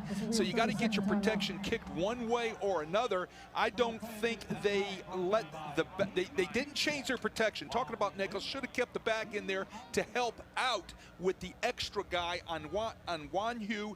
Gets there, and that's a huge sack, forces Nicholls to take a timeout. Onyanwu is one of 3 Baylor transfers on this roster. We spotlighted Quaylen Jones off the top and talked about how good he's been at the running back position, but Onyanwu has given them significant production as well. And the job that these guys have done for SFA, hanging in early, took some early punches from Nicholls. And this defense, we spotlighted their offense and how good they've been. Defense has been outstanding this year as well for Colby Carthel. His defense only averaging 17 points per game. That's 8th in the country. Right, number 1 scoring defense, number 2 total defense, number 2 rushing defense. 3rd and 11.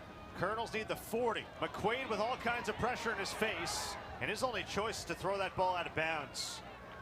Penetration immediately from Aaron Austin. They're having some trouble with their protections. Stephen F. Austin has found something that they can go to, showing the max rush. They're either bringing it up the center or off the edges. So the Colonels have to do something to be able to counter that. They've got to be able to change their protections midstream to be able to pick up all these blitzes that the Lumberjacks are bringing against them. Kylan Dupree has punted twice. This will be a 3rd. Of course, one of them was 3 times actually. One was blocked. His last one was blocked. And this snap goes off the bodies of the protectors. Another disaster on special teams for Nicholls. I mean, it has gone from bad to worse with the snap game in this first half of the Colonels. A punt blocked, and now the issues in snapping. And they've shuffled things around again. You know, normally their snapper on punts is usually Elijah Reams. It's going to hit Ryan Bernard in the shoulder, right there, in his right shoulder. As the middle protector slides through, he slides through, I think, a little too early. He's got to let that ball pass before he sets in there. He gets in there a little bit too soon. Ball ricochets off his right shoulder pad. So SFA, for a 3rd straight drive, takes over in positive territory. And 36 of Nicholls. Right, you think they're going to throw deep? I mean, they're going for the end zone. Obviously, they're going to take a shot. I'd say so. Vidlak over the middle. Oh, that could have been picked off. Ty Marsh was turned around the wrong way. And it's 2nd down and 10. I don't know if we can see that replay again, but that looked like it might have been a different snapper in there. After the previous one had issues. Yeah, didn't get the number, but I did see the deflection off the shoulder. Devontae Matthews makes a great play defensively right there on that post pattern.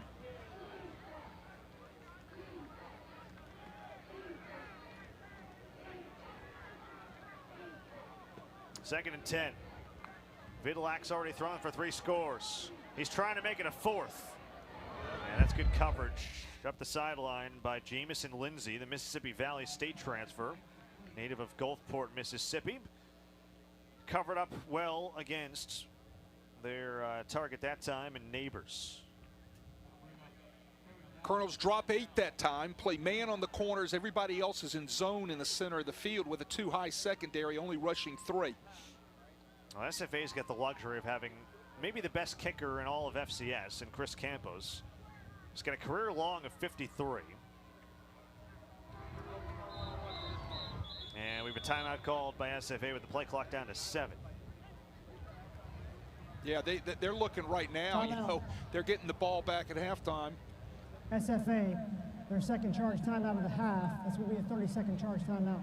They're not looking just to double up, they're looking to triple up, right? I mean, 3 straight scores and try to get something coming out in the second half. They're looking at this as the goose that laid the golden egg for them. Well, and this is also the luxury that Colby Carthel has, and that Chris Campos, who's a preseason All-American, a 3-time All-Conference performer. He's 13 for 14 this year, long of 43.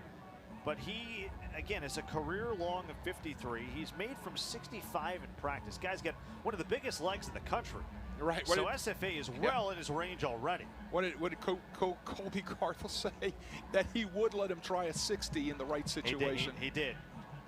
And you figure if they were somehow to be backed up here, that would be that kind of situation. Right now, they are well within his range. About a 53-yarder from here. But Vidlak is thinking about getting 6 more. On 3rd down and 10. Goes sideline incomplete, looking for Harris. And you would assume there's no hesitation here about bringing Campos and the field goal unit on to try what's going to be about a 53, 54 yard. He is 5'11", 255 pounds. Not your typical stature for a kicker, but he has an unbelievably powerful leg. They're going to spot this one as a 53-yard try. This would match a career long for Campos, who in his career is 81 for 105 on field goals. To tie his career long, kick on the way, and it is no good. He pulled it. Looked like had the distance. And so Nicholls able to hold, and SFA can add those 3 points. I mean, they've got a lot of trust in his leg. His only 2 misses now in the season, Wade, have both been from 50+, 53 there and 59 against Northwestern State. Yeah, he'll get another opportunity, I'm sure, before the season's out, right? Look at this. He just kind of yanks it. Kind of looks like a tee shot of mine sometimes, right? I mean, sometimes I'm going to yank it. If your tee shots are like that, you're a good golfer. Mine are going into a house in the woods somewhere, or slicing into someone's backyard. You know, mine's in the woods going on that pole, right? So there you go. I mean, he'll get another shot, I'm sure, within the weeks to come, if not today. How about Nicholls throwing here? And over the middle, they've got Danye Brooks, and then he lost the football. SFA scoops it up, another Nicholls miscue. Just when they had a golden chance to sneak some points on SFA, Brooks the catch, the fumble, SFA hops all over it. And it's Shaheem Mullen. Recovered by the defense. First down, Stephen F. Austin. See who jarred that ball free, Wade. Hey, great route, great pass right in between the zone. It looked like that was that's number 5. Jeremiah Walker. Yeah, Jeremiah Walker gets his hand in there and just knocks it free. And then Mullen, Johnny on the spot to scoop it up. An SFA defense that has now only recovered 6 fumbles all season long. That's one of them. They force a couple of first half turnovers. They have 3 explosive scoring plays. And SFA, with 21 unanswered points, is going to go to the locker room here in Thibodaux with a 2-score lead. What a turn of events in that second quarter. That is the and end SFA of the first is going to half. get the ball, remember, to start the second half as well. Yeah. I said momentum, right? We saw the momentum in the first half come out for the Colonels. They were just rolling with it. SFA just couldn't get it started. They got it started and reel away 20 unanswered points. SFA trying to get to 4-2 in conference play, up 21-6 at the half. Well, not a good end to the half for Tim Rebo's group. They allow 21 unanswered points in the second quarter. SFA will get the ball to start the third. Gabe Showalter sends it away towards Jarrell Wimbley, and away we go with the second half. He'll return from the 5. And he breaks a few tackles, muscles his way out near the 27-yard line. Well, the Nicholls defense, when SFA was forced to work the entire length of the fields, Nicholls defense did its job. It was capitalizing off mistakes that was the biggest problem.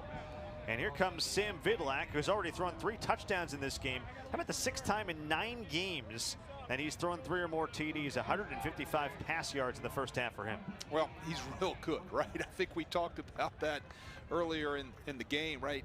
He can spin it. He has makes great decisions. If the number 1 receivers close, he can come to his number 2 and 3 read. It goes to Anthony Williams underneath, and that shifty running back hybrid wide receiver gets forward for 10 and a first down. You know, Williams last year was a guy who actually caught 100. Actually, you know, he rushed for about 500 yards last year, and then also caught 24 passes for 319. So he truly is multidimensional for them. Yeah, it's going to be interesting to see as Stephen F. Austin tries to come out and reestablish their run game in the second half, which they had none in the first half. Vidlak. And that's a great catch by Whalen, and he lost the football. They're going to wave it dead. Ethan Lee scoops it up. He's going to keep running with it. Tim Rebo is furious. And they're going to call it an incomplete pass. And it'll be interesting to watch the replay on this if he's secured. You got to secure and make the football-related move for it to be a fumble. Correct. It was bang, bang. So there's the... Yeah, I'm not sure with that angle if you can confirm that he had control. Right, he might have been bobbling with his back to our cameras. Looked like he never really secured it. Correct. Here's a handoff on second down, and that's going nowhere for Jalen Jenkins. Bring up third down and long. Here's an end zone look. See if we can see if he had that ball pulled in and tucked away. It looked like he didn't. He was fumbling it down around his waist. Well, Ennis nearly forced a third turnover in as many weeks. Ennis is the guy who has forced the only Nicholls turnover the last 2 games. Nicholls showing pressure on 3rd and 9. They might have jumped offside. Free play. Vidlak will take a shot, and it's caught. What a grab by Isaiah Davis. The UTSA transfer hauls that one in, and they're inside Nicholls territory, knocking on the door of the red zone. Yeah, two defenders down there. Smith and Marsh were both Offside, number 35, defense. That penalty's declined. The resulting play is a first down. We're both in coverage down there. Smith and Marsh were. Ball was again thrown perfectly. They caught Ethan Lee in the neutral zone at the snap, and of course they're going to decline that. They're going to take the result of the play. So all the way down to the 23-yard line in the blink of an eye. And a gain of 50. Vidlak is hit. And there's Jake Delmato. That's really the first time today we've called his name.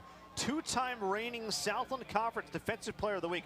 The last 2 weeks entering today, Wade, 20 tackles, 9 TFLs, and 7 sacks. Yeah, well, they've schemed him up pretty good, right? Every time they have, you know, credit Nicholls, they have tried to bring him from different places on different blitzes. But, you know, that Stephen F. Austin protection has done a nice job finding him and picking him up. Give Zach Bernard credit on the breakup. High throw, and that is picked off by Kendarius Smith. Oh, he didn't make it easy on himself, but he was able to hold on, his second pick of the year. And Nicholls has a takeaway, only the 4th interception all season thrown by Sam Vidlak.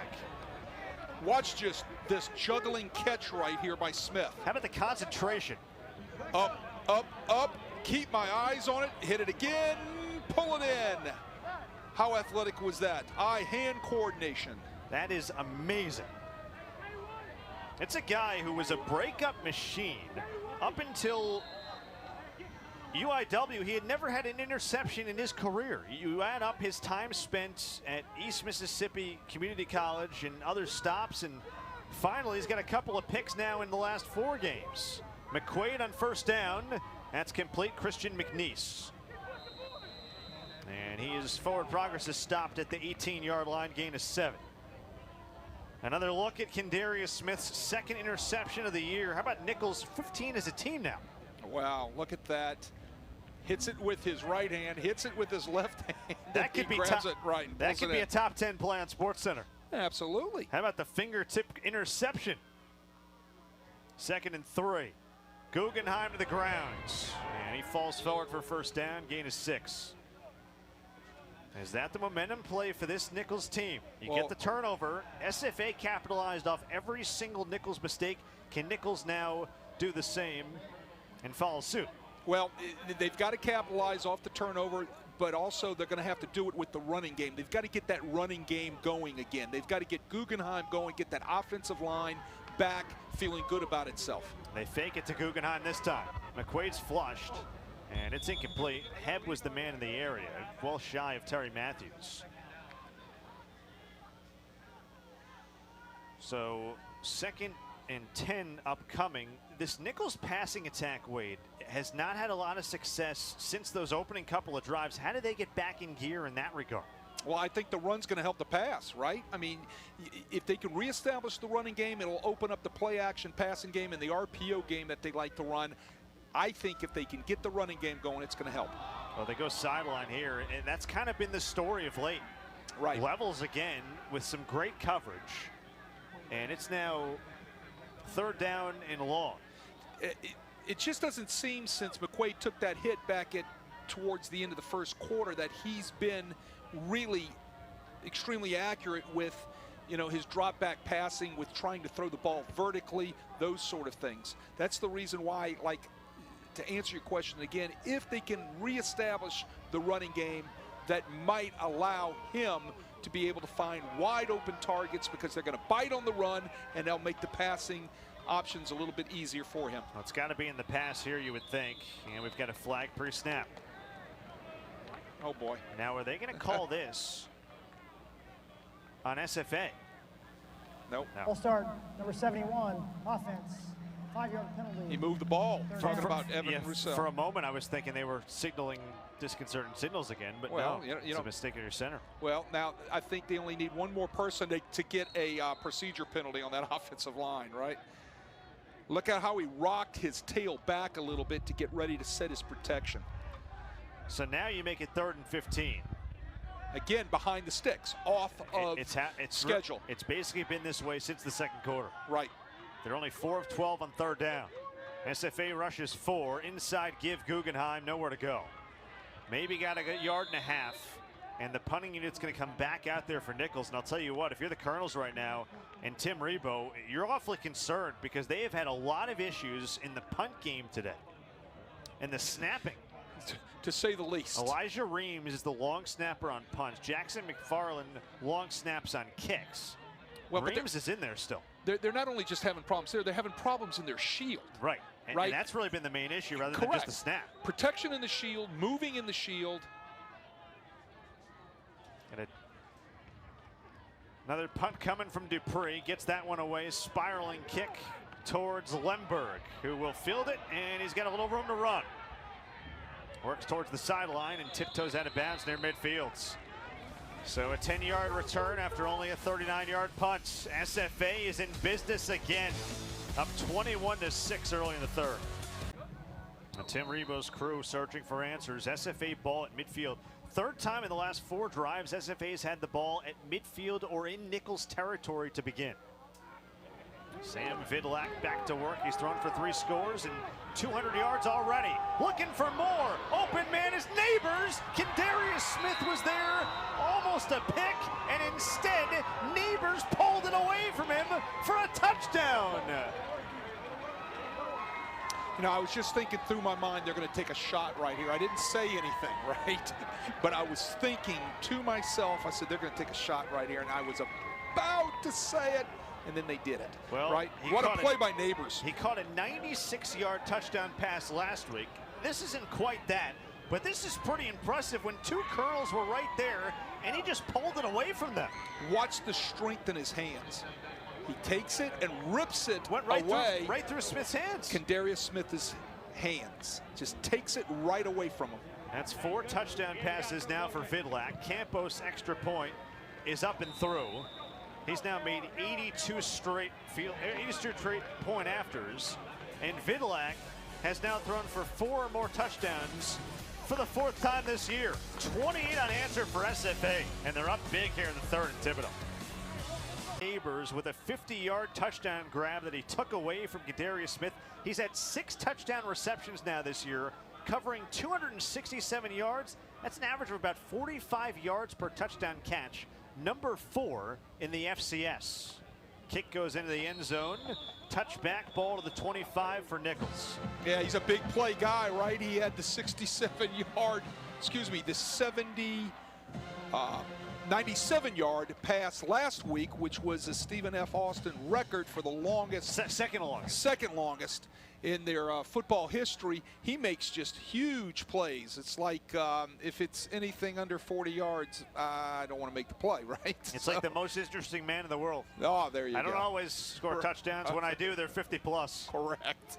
But meanwhile, this feels like a must-score possession for the Nicholls offense. It is a must-score. They've got to answer somehow. McQuaid and the offense haven't scored since a field goal in the first quarter by Gabe Showalter, and Miguel Brock.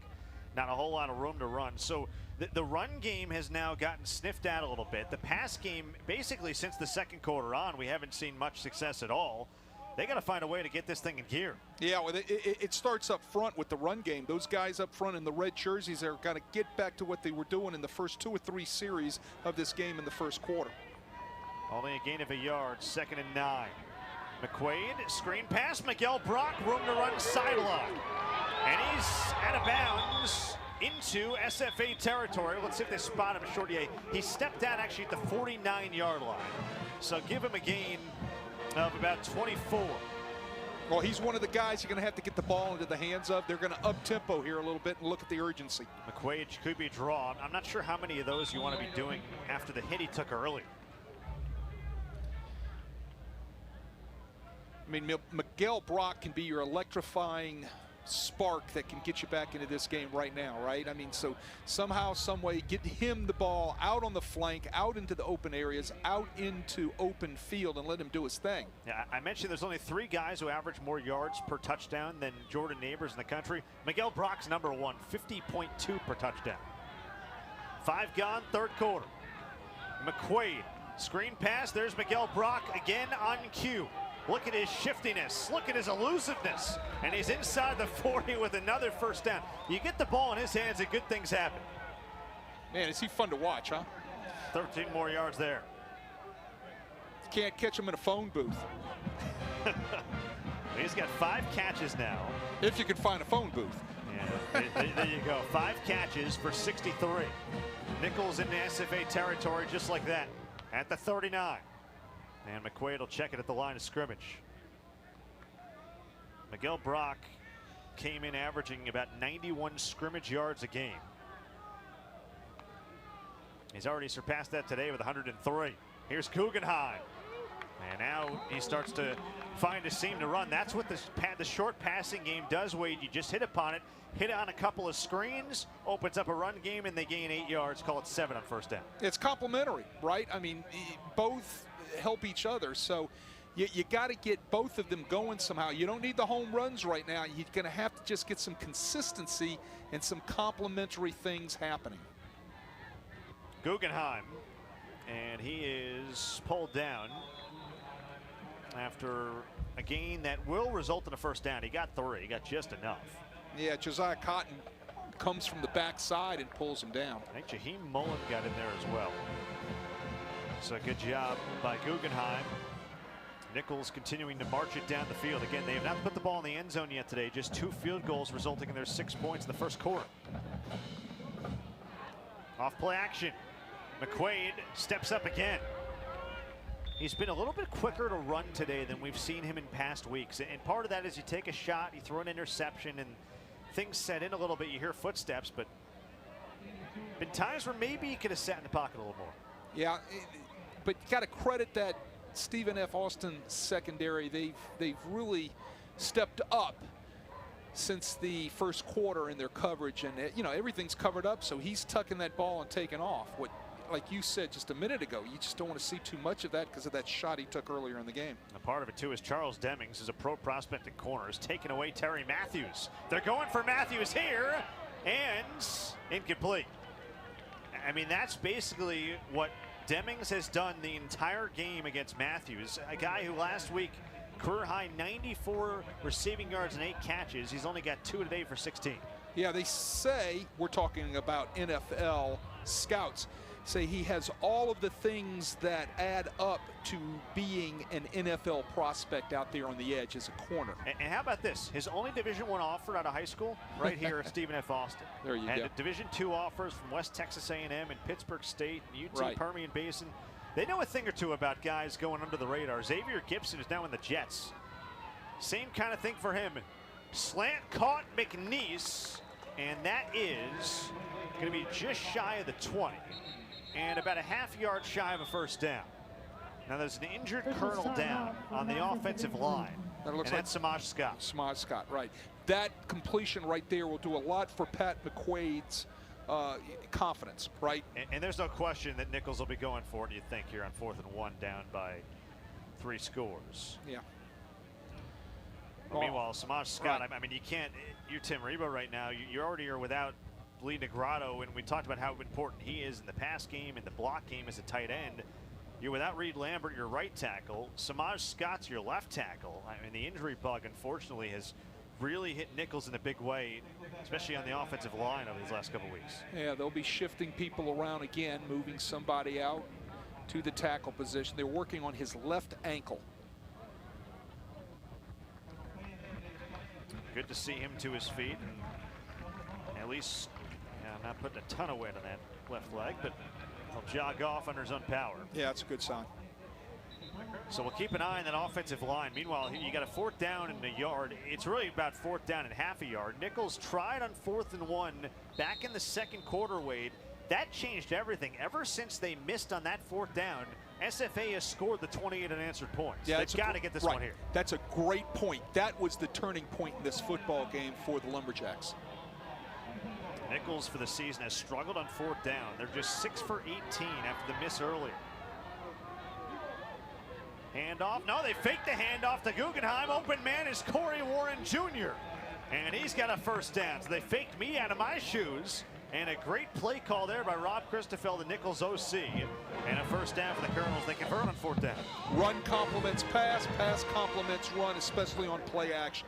He's left wide open. Everybody bites down thinking Guggenheim's going to get the ball. He slips out. Nice, easy pitch and catch for McQuaid. So Warren with the reception there. That's only his 3rd catch of the year. Nicholls inside the red zone again. Ball at the 15. Guggenheim. And he'll push the pile and then lost the football again. Wow. It was jarred free. Robbie Pizzolatto, Johnny on the spot. Guggenheim is down. And he's not moving. Oh, man. Officials timeout for an injury for an offensive player. Colin Guggenheim is down in pain. We'll step away with 6:21 to go in the 3rd. A tough scene here. Colin Guggenheim, 5th-year senior running back for Nicholls, their 2nd all-time leading rusher, injured moments ago. I think he gets rolled. Yes, right there. You can see he gets rolled up on his left leg, and that could either be his ankle or his knee that he's gingerly walking. So they'll go to Miguel Brock, who bounces outside with a seam. And he is close to getting a goal-to-go situation for Nicholls. They have a 1st and goal opportunity at the 5, so they're about a yard shy of that. Brings up 3rd down. Maybe 2 yards shy, about a yard and a half. Meanwhile, this clock ticking under 6 to go. They got to try to shake off their leader Guggenheim on the sideline, banged up. Nicholls trying to get into the end zone for the first time today. McQuaid over the middle, and that's broken up. Just all kinds of coverage against Matthews, and then a flag comes in late. Demings had the coverage on Matthews, who's down. And they may look at a targeting call here. Pass was broken up. Demings, who's an outstanding corner, was in there along, it looked like, with Jeremiah Walker. Now watch this, he almost gets sandwiched. Yeah, he does. Right, you got the corner coming from behind. That was actually Trayshawn Adams, the safety, who came in late. Right, he's in man coverage, and then you see Trayshawn Adams flying up there in man free. He's playing the free across the top. He comes flying up to dislodge that ball. The penalty comes out. I think they're going to look at, you know, he wasn't protected when contact was made. Those are things that they're going to look at. Defenseless receiver is something that they're always. We were talking about targeting earlier, and the key priorities they're looking for.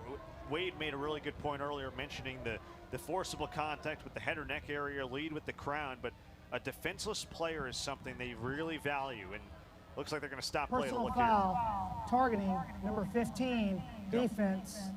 The ruling of targeting is under further review. So Trayshawn Adams, not Demings, is the one call for targeting. Demings you give credit for on the breakup. And frankly, he had it covered by himself if Adams doesn't come in. Another look here over the top.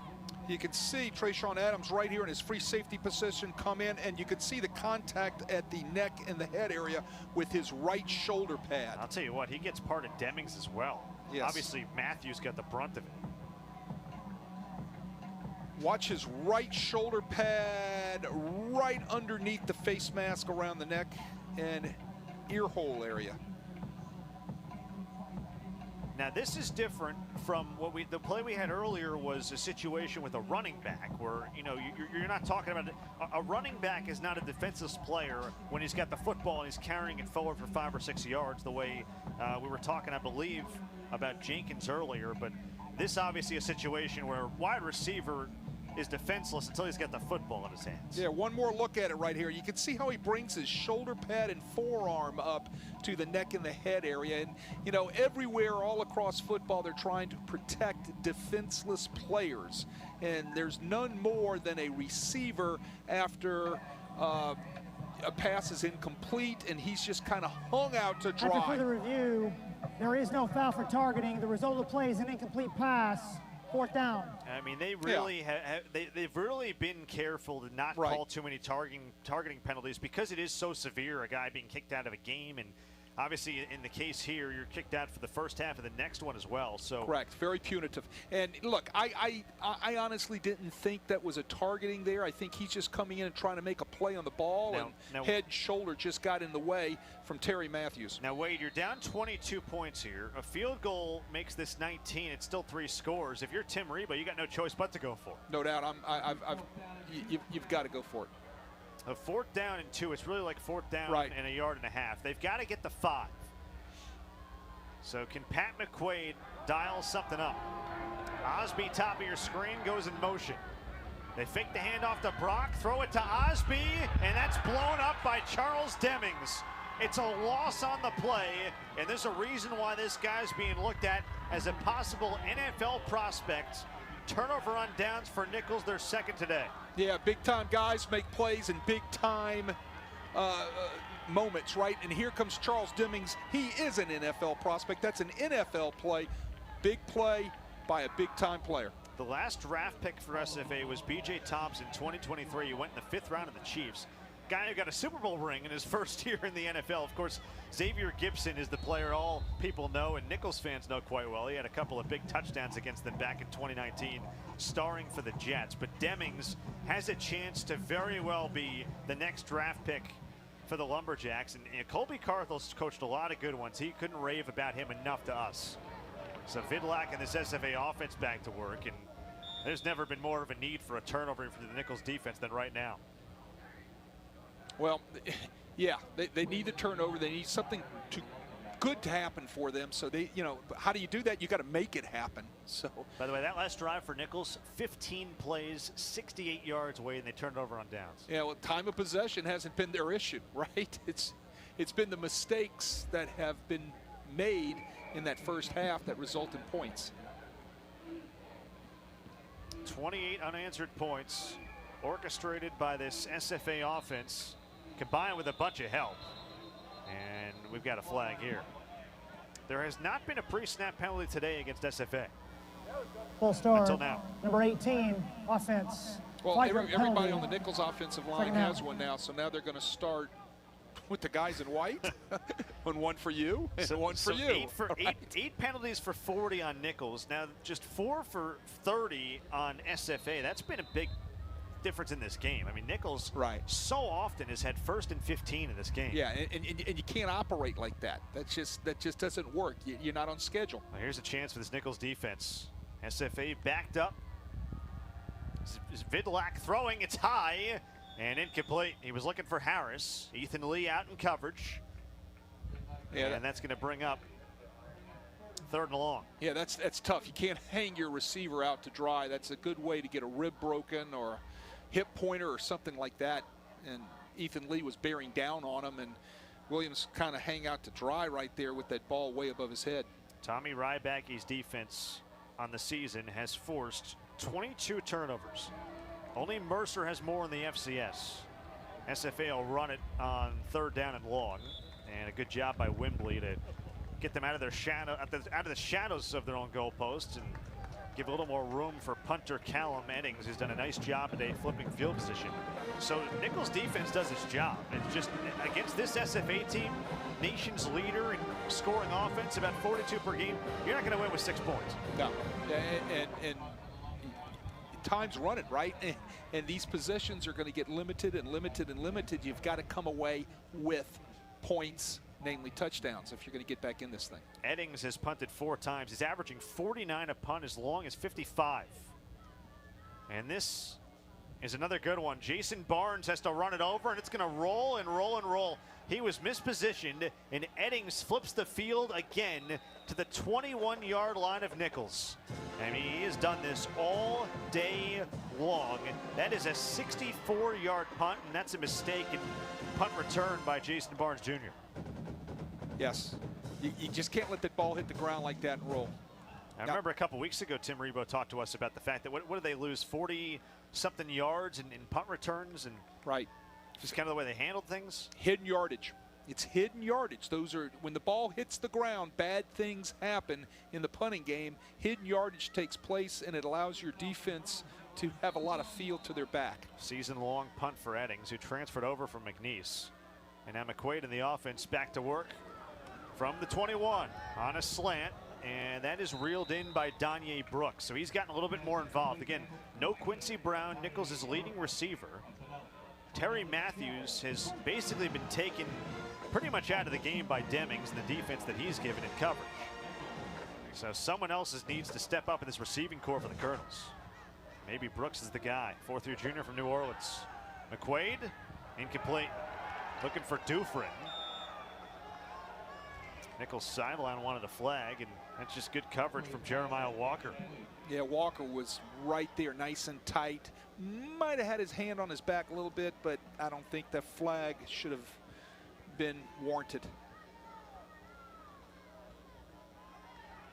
Great technique. I really enjoy watching the technique of these DBs of the Lumberjacks. Screen pass, Miguel Brock.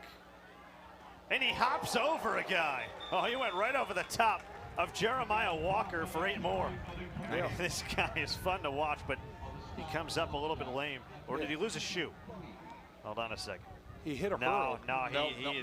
He's in trouble. And Colby Carthel's there to greet him. Oh boy.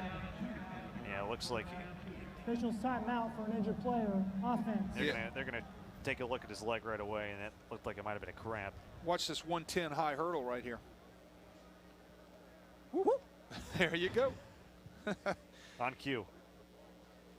Yeah, I think it's a cramp they're looking at. Nicholls certainly can't afford to lose him because you already have lost Guggenheim, your lead back. Guggenheim, by the way, is 272 yards shy of Julian Gums' all-time rushing record at Nicholls. You just hoping he can find a way to get back in this game and at least get back soon. And Brock certainly in a lot of discomfort right now. Young man who we talked about is a true freshman from Pensacola, Florida. Didn't see him till the home opener against Mississippi Valley State, where he exploded onto the scene, rushed 8 times for 132 yards, 2 touchdowns. He also caught an 80-yard touchdown pass. He was a guy who, you know, Tim Rebowe talked about it. It's not often that your defensive coordinator is the one finding gems in the backfield, but Tommy Rybacke, Wade, because he had recruited Rasheed Lovelace out of Pine Forest High in Pensacola, Florida, had the relationship with the coaching staff. They get Miguel Brock to campus. They established a relationship, and Lovelace and the coaches, and because of that, that's a big reason why a couple weeks into fall camp they were able to realize how special this kid is. Well, you know, when you're out recruiting and you're looking at one particular player, but the other guy just keeps standing out, right? You're looking at that film, and who is this guy? What is this guy's name, right? They just keeps jumping out on the film. That's when you got to go in there and you got to go get him, right? And that's exactly what happened with Miguel Brock. He just kept jumping out on film, and Tommy Rybacke saw him, and it was, you know, hey, we got to get this guy before somebody else does. And meanwhile, Wade, this is not looking good because Miguel Brock, boy, he's been down a long time, and obviously there are different, you know. I don't think they can get that cramp out of his leg. They're holding everything like it is a cramp, but that is, look, you've ever had that? That hurts. No, it absolutely does. So he'll try to get some weight back on his leg. Yeah, he's walking off with his toe up. Everything indicates that that's a cramp. I've had that before.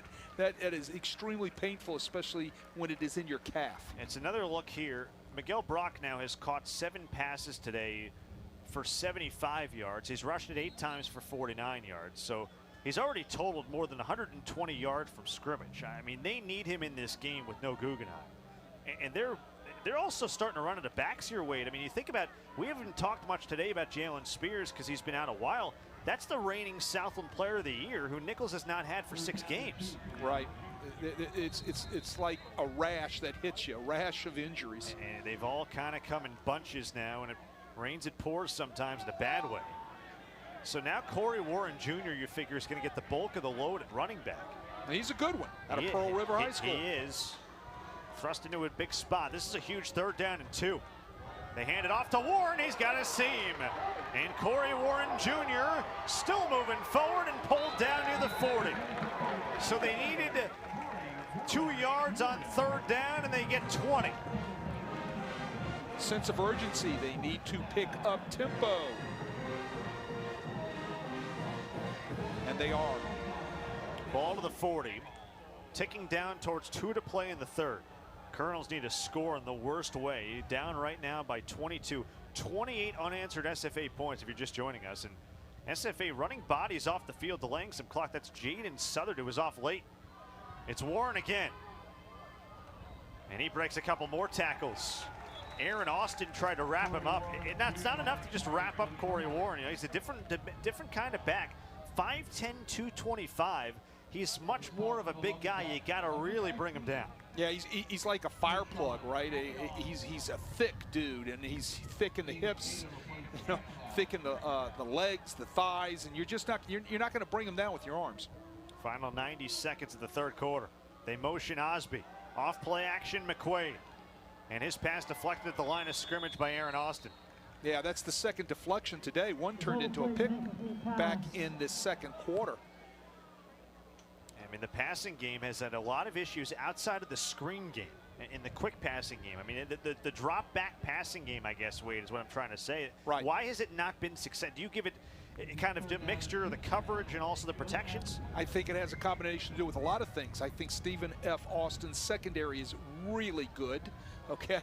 And, you know, and then McQuaid's just been off on that part of his game. That's why the running game needs to help it, but they're running out of time. Nothing doing that time. Ed Bobineau the third, 6'2", 340-pound nose tackle, and a flag comes in late. Bobineau, whose name we haven't called a lot, he's came in second on the team in TFLs. Two-time all-conference nose tackle. After the play was over, unsportsmanlike conduct, number 66, offense, his first. 15-yard penalty, fourth down. Well, you could not afford that if you're Nicholls. Well, the good news is he's back off his injury. Talked about Samaj Scott. Bad news is he gets now a 15-yard penalty for something he does. And there it is right there, a little shove extra on Bobineau. And you're going to get flagged after the play if you do that. That can't make the Nicholls staff very happy. Remember, he's also had a couple of penalties for moving before the snap today, too. Kylan Dupree's punted 4 times. One of them, of course, he didn't even get off because of a bad snap and it going into his protection, and that goes out of bounds. Doesn't do a great job of flipping the field. And SFA's got all the momentum right now with 52 seconds to go in the third. I mean, this is going to take some kind of miracle comeback from the Colonels. Down 22 right now and getting late early here in Thibodaux. Yeah, they've got to have some sort of turnover, and then they got to score off of it quickly. It's got to be bang, bang, bang. And Stephen F. is just too good of a football team. Stephen F. Austin is just too good of a football team to let that happen. So SFA begins from its 20. Vidlak will throw it on first down, and he's got a completion out wide to Kylan Harris. So Harris is over 100 yards now officially. 6 catches, 107 yards. It's his 4th 100-plus yard game of the season. I mean, this young man has had quite the day in his return to Louisiana. Remember, SFA right now, I mean, they're 5-3, they're 3-2 in conference play. They've had a couple of really tough losses. They lost with 2 seconds to go against Southeastern. I mean, Southeastern had to drive the length of the field on them. And that was a game where they were missing 3 of their top DBs. They really could be even better at it. Yeah. Not a whole lot of room to run there. Coach Carthel said the one that really affected him, though, was the McNeese You're loss. right. And again, McNeese, they lost by 4. They gave him a Hail Mary before the half. SFA trying to get a playoff here before the end of the quarter. And they're just going to go Wildcat. And on third down and short, they will get the first down and move the chains. And that will take us to the 4th quarter here in Thibodaux. SFA this year, when leading after 3 quarters, 5-1. The only loss to McNeese. Nicholls has not won a game when trailing after 3 quarters. 28-6 SFA. We go to the 4th at Thibodaux. Now it's been all SFA since the second quarter. 28 unanswered points. Nicholls getting 2 first-quarter field goals and nothing since. And This SFA offense now begins the fourth quarter with the ball. Suffice to say, Nicholls needs a huge play from their defense. They've got to come up with something. Pick, fumble. Something's got to happen for them. They're going to have to force it. Sam Vidlak's thrown for 262 and 4 touchdowns. Incomplete on first down, looking for Wembley out of the backfields. Vidlak, we mentioned he came in 7th in the nation in passing yards, 8th in the nation in passing yards per game. He has already thrown for 300 or more on 3 occasions this season. 3 of the last 4 games he's done that. Yeah, he's real good. I mean, we've said that, right? Over and over and over again. He's proven it. They'll hand it off on 2nd down, and nowhere to go there for Wembley. There's the rush defense for Nicholls. Yep. Look, the rush defense has done its job per usual. Right. They've allowed a total of actually 9 rush yards in total. Now, of course, SFA has mostly dominated through the air and then have capitalized off of turnovers. Yeah, one of the things that the Lumberjacks wanted to do was establish a running game. They have not done that, but they haven't needed to, right? So with the vertical passing game, you know, 28 unanswered points off of a lot of Colonel mistakes. On 3rd down and 9, Vidlak on a collapsing pocket. He'll step up to run, and he's met, and the ball's jarred free. Can Nicholls hop on this one? No. Wow. I mean, they just can't have one back. Now Nicholls is saying they might have grabbed it from the bottom part of the pile. I think SFA got on top of that one, too. Well, you fight until the end, right? You make sure you fight and fight. You argue and argue. Let's take a look at the replay and see what we've got. Great lick given on Vidlak right there. It looked like Bernard fell on top of it. It squirted out from under him, and it looked like number 61, Jason Crowder was the guy to finally find the football. That's the reason why the football's an odd shape. It's not round, right? Sometimes the ball doesn't bounce your way, and it's amazing because Kylan Dupree had that ball bounce perfectly to him punting earlier. Ever since then, Nicholls seemingly can't get one of them to bounce their way. Callum Eddings has had a heck of a day punting. And Terry Matthews calls for the fair catch at the 23-yard line. Nicholls has to get going and quick. Early fourth quarter, down 28-6 here at home. Tim Rebo's team still searching for answers. Fourth quarter, their defense just got to stop. Nearly recovered a fumble deep in SFA territory. Pat McQuaid in the offense from the 23. McQuaid rolling out, and he'll dump it to Miguel Brock. Good to see him back in. Football was jarred free. SFA nearly forced another turnover, but it went out of bounds. So a gain of about 8.5. Yeah, I mean, they're going to have to score every possession, right? And time is running. If you've got 3 more possessions in this game, you're lucky, right? So they got to be bang bang type of things. They need a big play. They need a splash play. Again, Colonels have been held without a touchdown today. They have not scored since the 9:29 mark of the second quarter.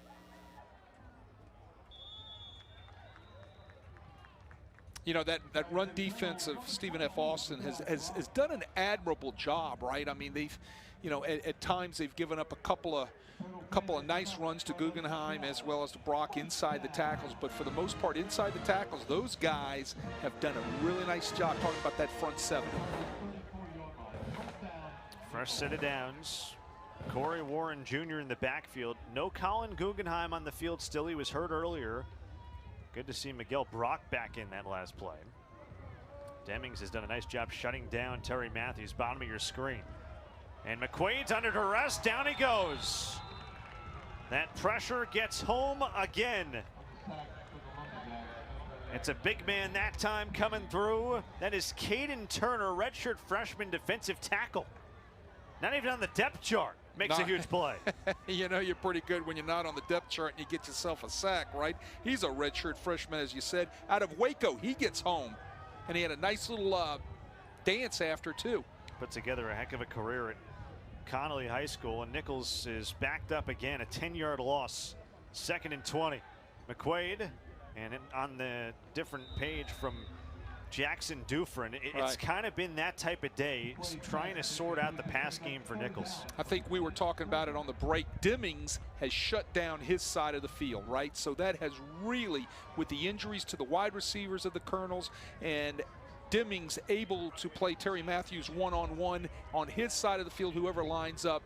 Tell you what, that's been a big problem for the Colonels offense. 3rd and 20 now. They're 5 for 17 on 3rd down today.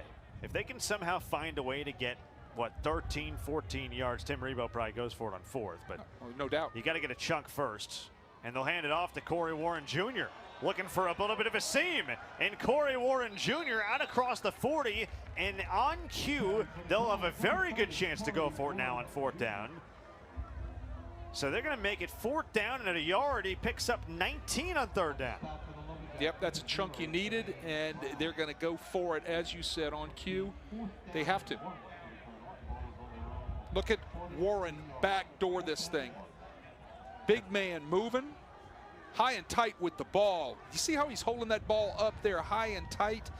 That's the sign he's being coached well. Nicholls 2 of 5 on 4th down. Swing it out. Miguel Brock to the sideline. 1st down and more. Well, Nicholls had to have it, and they got it. And Miguel Brock continues to rack up the scrimmage yards. He's over 135 for the day between his receiving and rushing. That is his 8th catch for 85 yards. He's Nicholls' leading receiver. Yeah, when he gets out there like that on that little swing pass, he can get leverage on you so fast as a defender. He's just hard to catch. McQuaid rolling out again. Fires sideline. Oh, he had a wide open Terry Matthews and just couldn't find him. He's got to get his shoulder squared on the line of scrimmage to be able to get that ball down. It's like in a movie, Major League. It's just a bit outside, right? I mean, he's got to get his shoulder square to that line of scrimmage. That's mechanics. But that's one you got to have if you're Nicholls. Right, I mean, Matthews finally some separation for one of your best receivers. Exactly. Great route by Matthews, pushes the defender off, gets a nice separation, comes back to the ball. The ball's not there for him. 2nd down and 10. And that's complete. And that is Christian McNeese. That's a nice route right there. McNeese runs really nice routes. I don't think he's the type of guy that's going to break on top of you and get that really fast vertical speed. He's that guy that sits down in between creases of the zones and gives you his jersey so you can put the ball right on it. Again, didn't play the previous 2 games. Redshirt freshman from Lafayette out of St. Thomas More, where he was 2-time All-State. McQuaid against the 3-man rush. Time to throw. Lofting sideline, intercepted. Another SFA turnover, and this one comes from Bear Levels. The junior from California comes up with the takeaway. First career pick for him. He's juiced up on the sidelines. A 3rd SFA takeaway. Now look at the Nicholls sideline. Certainly been that kind of day for Pat McQuaid in the offense. 3 turnovers, 2 interceptions thrown by him, and just not his day and not the day for the offense.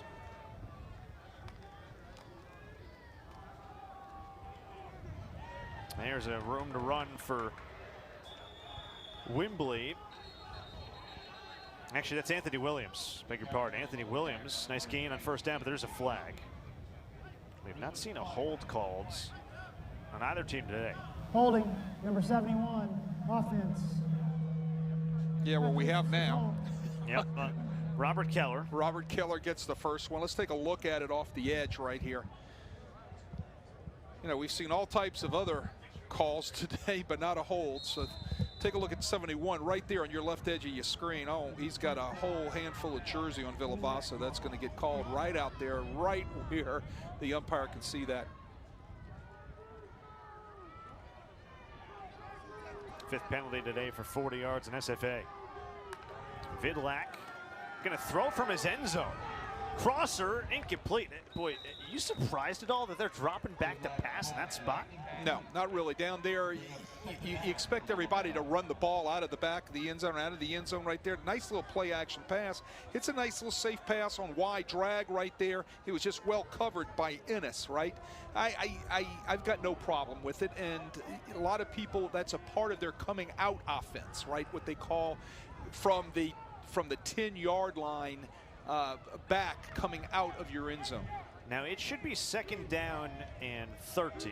Actually, sorry, doing the math here. Yeah, it should be after the holds. Yeah, it should be more than 2nd down and 10. Thought it was 2nd and 13. Meanwhile, in the end zone, and there's Vidlak running, and he dives ahead. He doesn't run often, but he's got the ability to. And he'll set up a 3rd down and manageable situation. That's actually Gavin Rutherford. So they actually subbed in the quarterback there, Rutherford. Redshirt freshman from Katy, Texas, is more of a runner for them. Yeah, and he's the RPO guy. He will run the football. They really like him inside the red zone. Past couple of weeks, he's had couple of red zone touchdowns. He's had touchdowns back-to-back games, 3 of his last 5 games. His sister, Riley, actually is a catcher for Nicholls on the softball team. Rutherford looking to run, and the ball's knocked free. Can Nicholls hop on this one? It looks like they finally grabbed one of them. It took them 3 tries, jarring fumbles loose. They grab one here, and the man on the bottom is Quentin Sharkey. Redemption for him, and that might be a game changer late in the 4th. And they've got to get quick with it, right, to make it a game changer because they're running out of time. Look at the pressure right there. Villavasu, who's had a nice day today, kind of quiet. He's had a sack. Now he's got another sack and a caused fumble.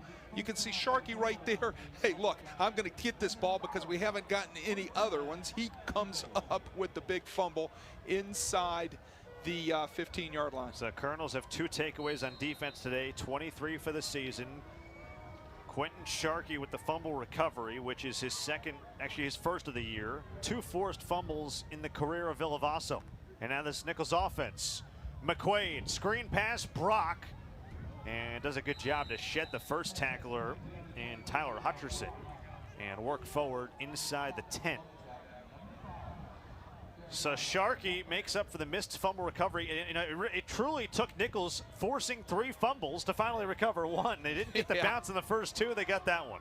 It's a funny shaped ball. That's why it bounces different ways. Doesn't matter if you don't put the ball in the end zone here. Down 28-6, approaching 8 to go in the 4th. Has to happen now. Brock looking for a seam. Dives ahead inside the 5. So the Colonels can get a 1st down and goal inside the 2. But again, the clock is your enemy now, down by 3 scores. They got to move quick. Right, they've got to get moving. Correct. They've got to up their tempo. They've got to get the call in from the boundary quickly. They got to get their personnel on and off the field. That personnel just can't be jogging on the field. They need to be sprinting on the field, and the returning personnel need to be sprinting off, because now look at that clock is just watering away. I mean, that's 30 seconds gone right there on the play clock. Exactly. Brock and Warren in the backfield. Brooks and Dufresne bottom of your screen. The play clock goes all the way inside of 5. And a timeout's taken. Now SFA getting what they want, making Nicholls use a lot of clock. 3rd and 3 upcoming. 7:39 to go in the 4th. Gonna find a way in here. It's 3rd down and 3. They can get 1st and goal at the 2. Corey Warren motions next to McQuaid. McQuaid to throw. Pressure coming. Has to get rid of it and does not. I mean, that's the one thing you couldn't afford to do, is take a sack in that spot. Clock's going to run. Nicholls backed up again. Another great play from this SFA defense, and that time it's Turner. And how about 2 sacks for Caden Turner, the redshirt freshman, and had none coming in. First 2 of his career.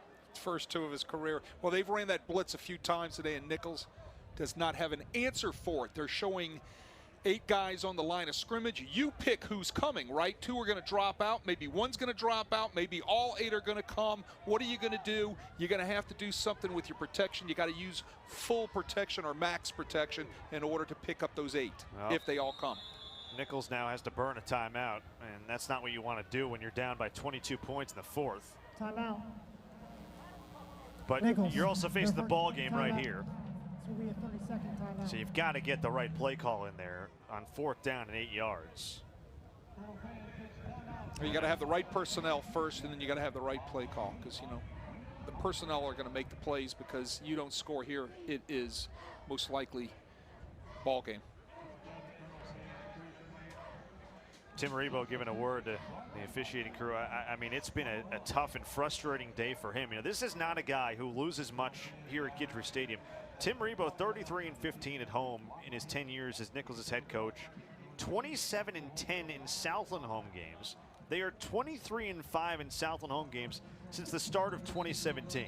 Yeah, he's had a nice run here, and he will continue to have a nice run here. I mean, he's, you know, he does a great job, and there's no place like home, right? I think Dorothy said that. So the biggest thing is they've got to find a way right now on 4th down to keep themselves in this game somehow.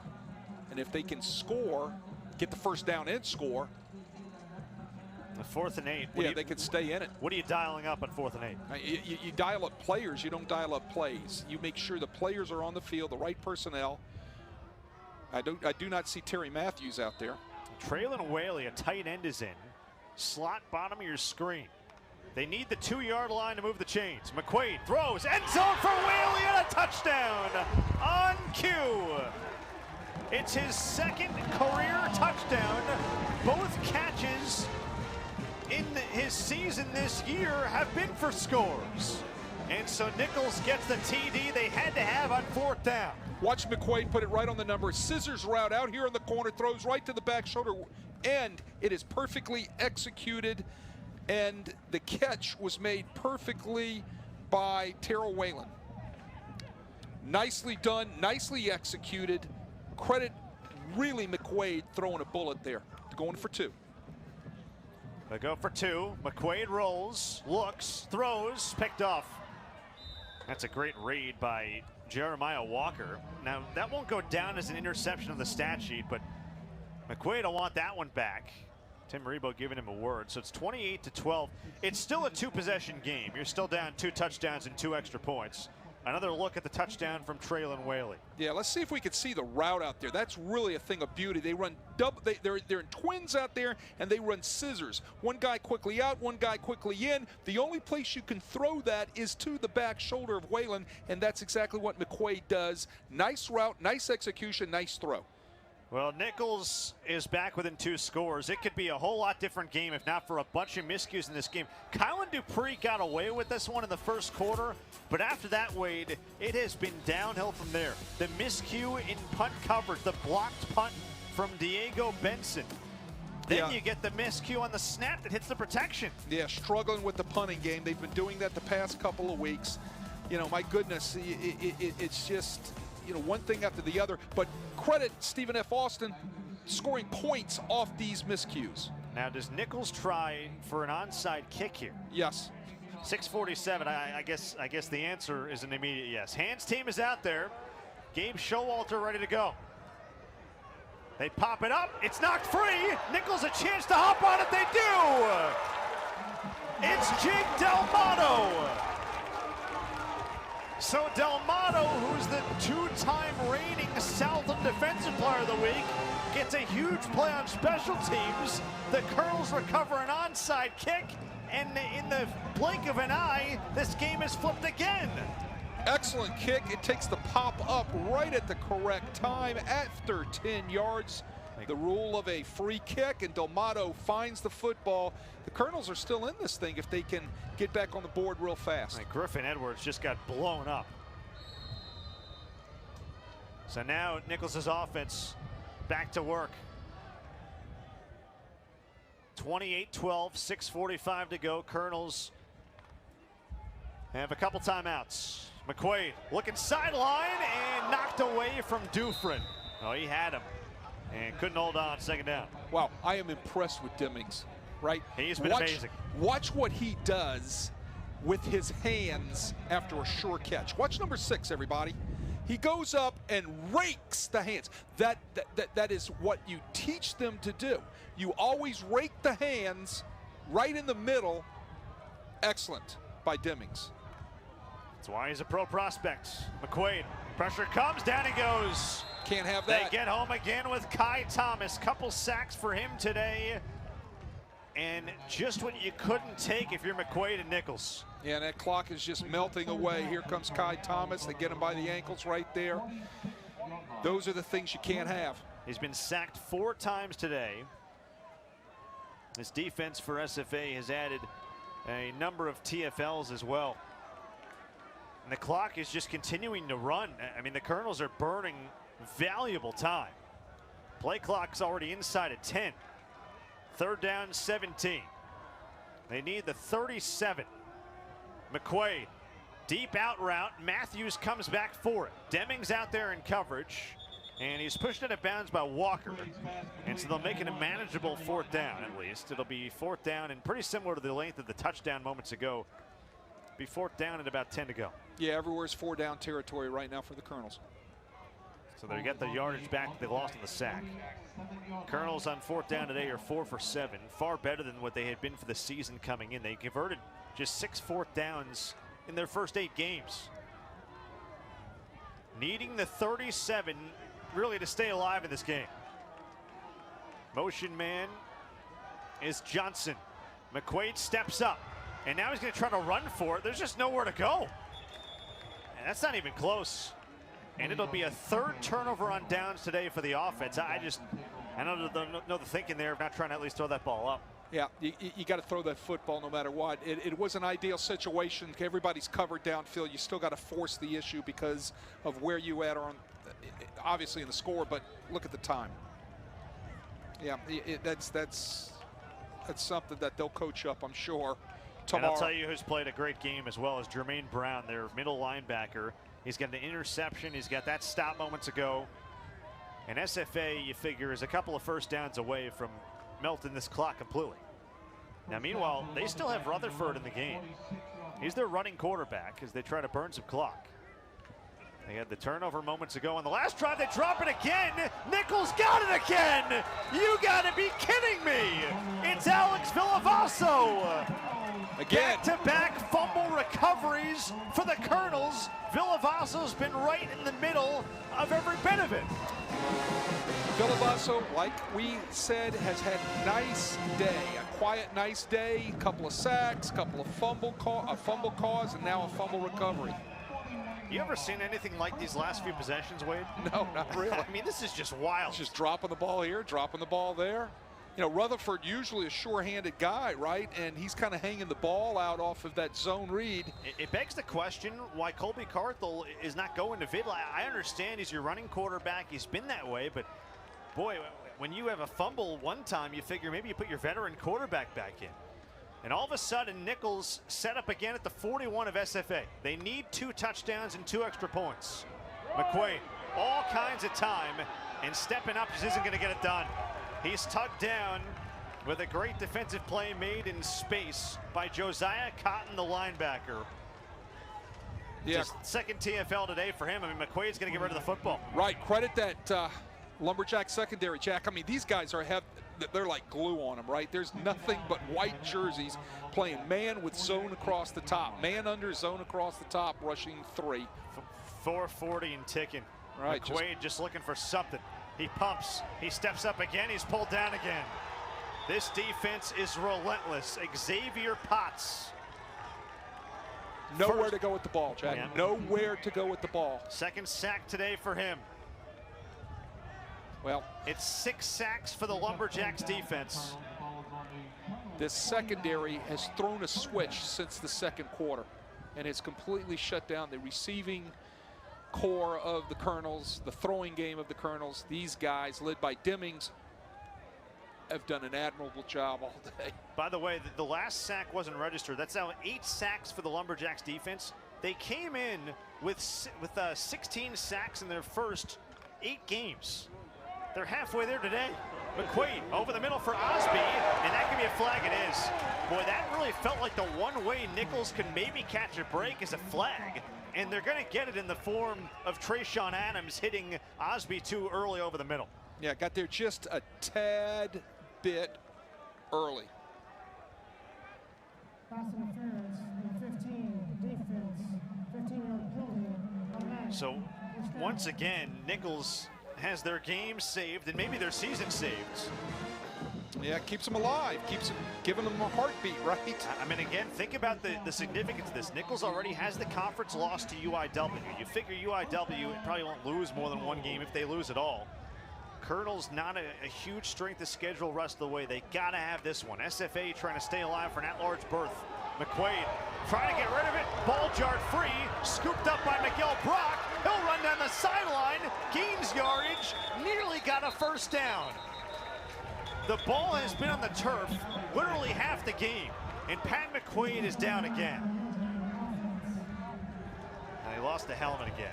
Yeah, he got hit he is just as he was releasing the ball. He has been bruised and battered today by this SFA defense. Miguel Brock with a remarkable effort. McQuaid will be helped off to the sideline. Watch the hit here, everybody. Whack, right in underneath the chin. Ball comes out. He jarred him again. Look who's Johnny on the spot, Mr. Electric himself, Miguel Brock. By the way, Kai Thomas delivered the boom on McQuaid that time again. He's been everywhere. Christian Arsenault now, backup quarterback, is back in.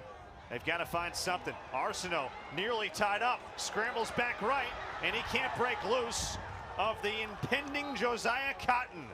Another sack for him in the last 3 plays. It is ridiculous what this pass rush is doing right now. They're just eating up the Nicholls O-line because of their secondary coverage. The secondary coverage is what is allowing that front 7 to be able to get home, as well as I really like the schemes that Mike Moots has drawn up with his defensive front. McQuaid back in, 3rd down, 10 to go. Clock is ticking. They do have the 2-minute timeout. McQuaid fires high, intercepted. The only thing Demings hadn't done was pick one off, and he's got one here. Brings it past the 35-yard line. That is his 2nd pick of the season, 5th pick of his terrific SFA career. And a guy who's on all kinds of NFL draft boards may have just iced this one away for SFA. You got to think Pat McQuaid is a little hazy, right? Because that was not a very good thrown ball. Missed his target really high, right into Demings, like you said, who has had a stellar day, not only in coverage, but now he gets a stat for a pick. He is impressive. An interception, 4 tackles, a TFL. That was just, by the way, 4 pass breakups today for Demings as well. Right, as you could see, that pass was just uncatchable. Will Chamberlain couldn't have gone up and got that. Now, Demings is a guy who's battled injuries this year, and he's bounced back in a big way today. They'll run it, and Wembley dives ahead to the 45-yard line. So Nicholls, again, has the 2 timeouts. They've got the 2-minute timeout, but there's just not going to be enough here today to overcome what they've done in the turnover category, which is throw 3 interceptions to go with a fumble. And despite the fact that they've forced 3 turnovers, probably too little too late. 28-12 SFA on their way to their first win in Thibodaux in a decade. 28-12 SFA on top of Nicholls. 2-minute timeout. SFA on their way to a huge road win, and they're doing it with the defensive pressure on the line. How about 4 straight sacks? A couple coming from the play of Cotton. Thomas in there as well, and Pops too. Oh, yeah. And look, what's that, 7 sacks on the day? 8 sacks. 8 sacks on the day with a bunch of hurries. They've struggled all day in the throwing game, talking about the Colonels. Can't get the ball off. But, hey, credit SFA's secondary. I've been harping on that, how good those guys are.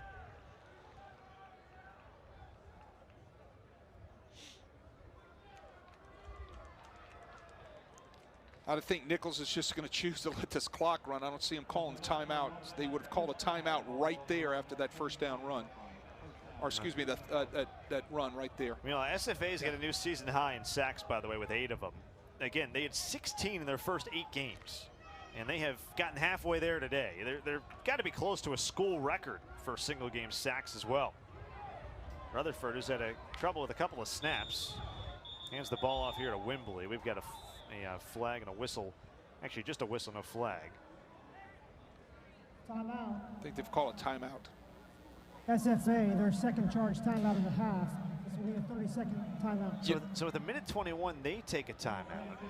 I think it's a personnel thing. I don't think they got the right people on there personnel-wise. They're going to make sure they got the right people there, so they're going to go ahead and just take the timeout. You know, it's complementary. If you're good in the secondary, you're going to get home a bunch, right? So, and then if you can get home a bunch, if you're not really great in the secondary, that's going to help you out. And it's so much how this is the ultimate team sport, right? The ultimate sport from the standpoint that a group of guys in one area are complementing a group of guys in another area, meaning a defensive front complementing the defensive end. Meanwhile, it's basically irrelevant, assuming they can not turn the ball over here, because right. SFA, again, Nicholls only the 2 timeouts, and SFA's got the fresh set of downs. So we look at the Colonels here real quick, Wade. They're about to go on the road for back-to-back games, and Tim Rebo's group's going to have some soul-searching to do for sure, especially on the offensive side. Now, you hope that you hope to get some good news on Guggenheim. You hope maybe Jalen Spears can find a way back this year. You hope McQuaid, isn't too battered and bruised, but I mean, Tim Rebo's team has just been so banged up, and that's part of it. You give SFA a lot of credit, but certainly they're going to need to bounce back in the big way on the road at HCU next week. And he will do that. They go HCU, Lamar, and then they end up with Southeastern for the Riverbell Classic. And so they get that final one at home after 3 straight here at home, and Wembley bounces outside, and he's loose. Keontae Williams tackles him down inside the 30. SFA can just put a couple knees on it, and it'll be all she wrote. And that is Wembley taking it forward for about 25. They had rushed for 17 yards on their first 21 attempts. They more than doubled that in that one game, or practically doubled in the one game.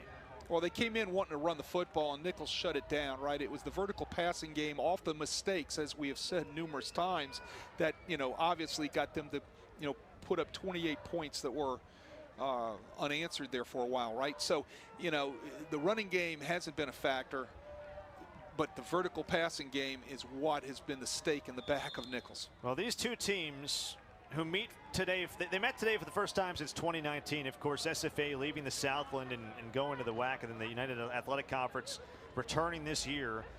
First meeting since 2019. Nicholls, who had a 4-game win streak head-to-head in this series, that's going to come to a close. Colby Carthel was ready to walk over for the handshake line with Tim Rebo. He's got to walk off the field. SFA is going to win here in Thibodaux for the first time since 2014, and they're going to win in the series for the first time since 2015. And they are going to avenge a string of a couple of very tough road losses that they've taken this season.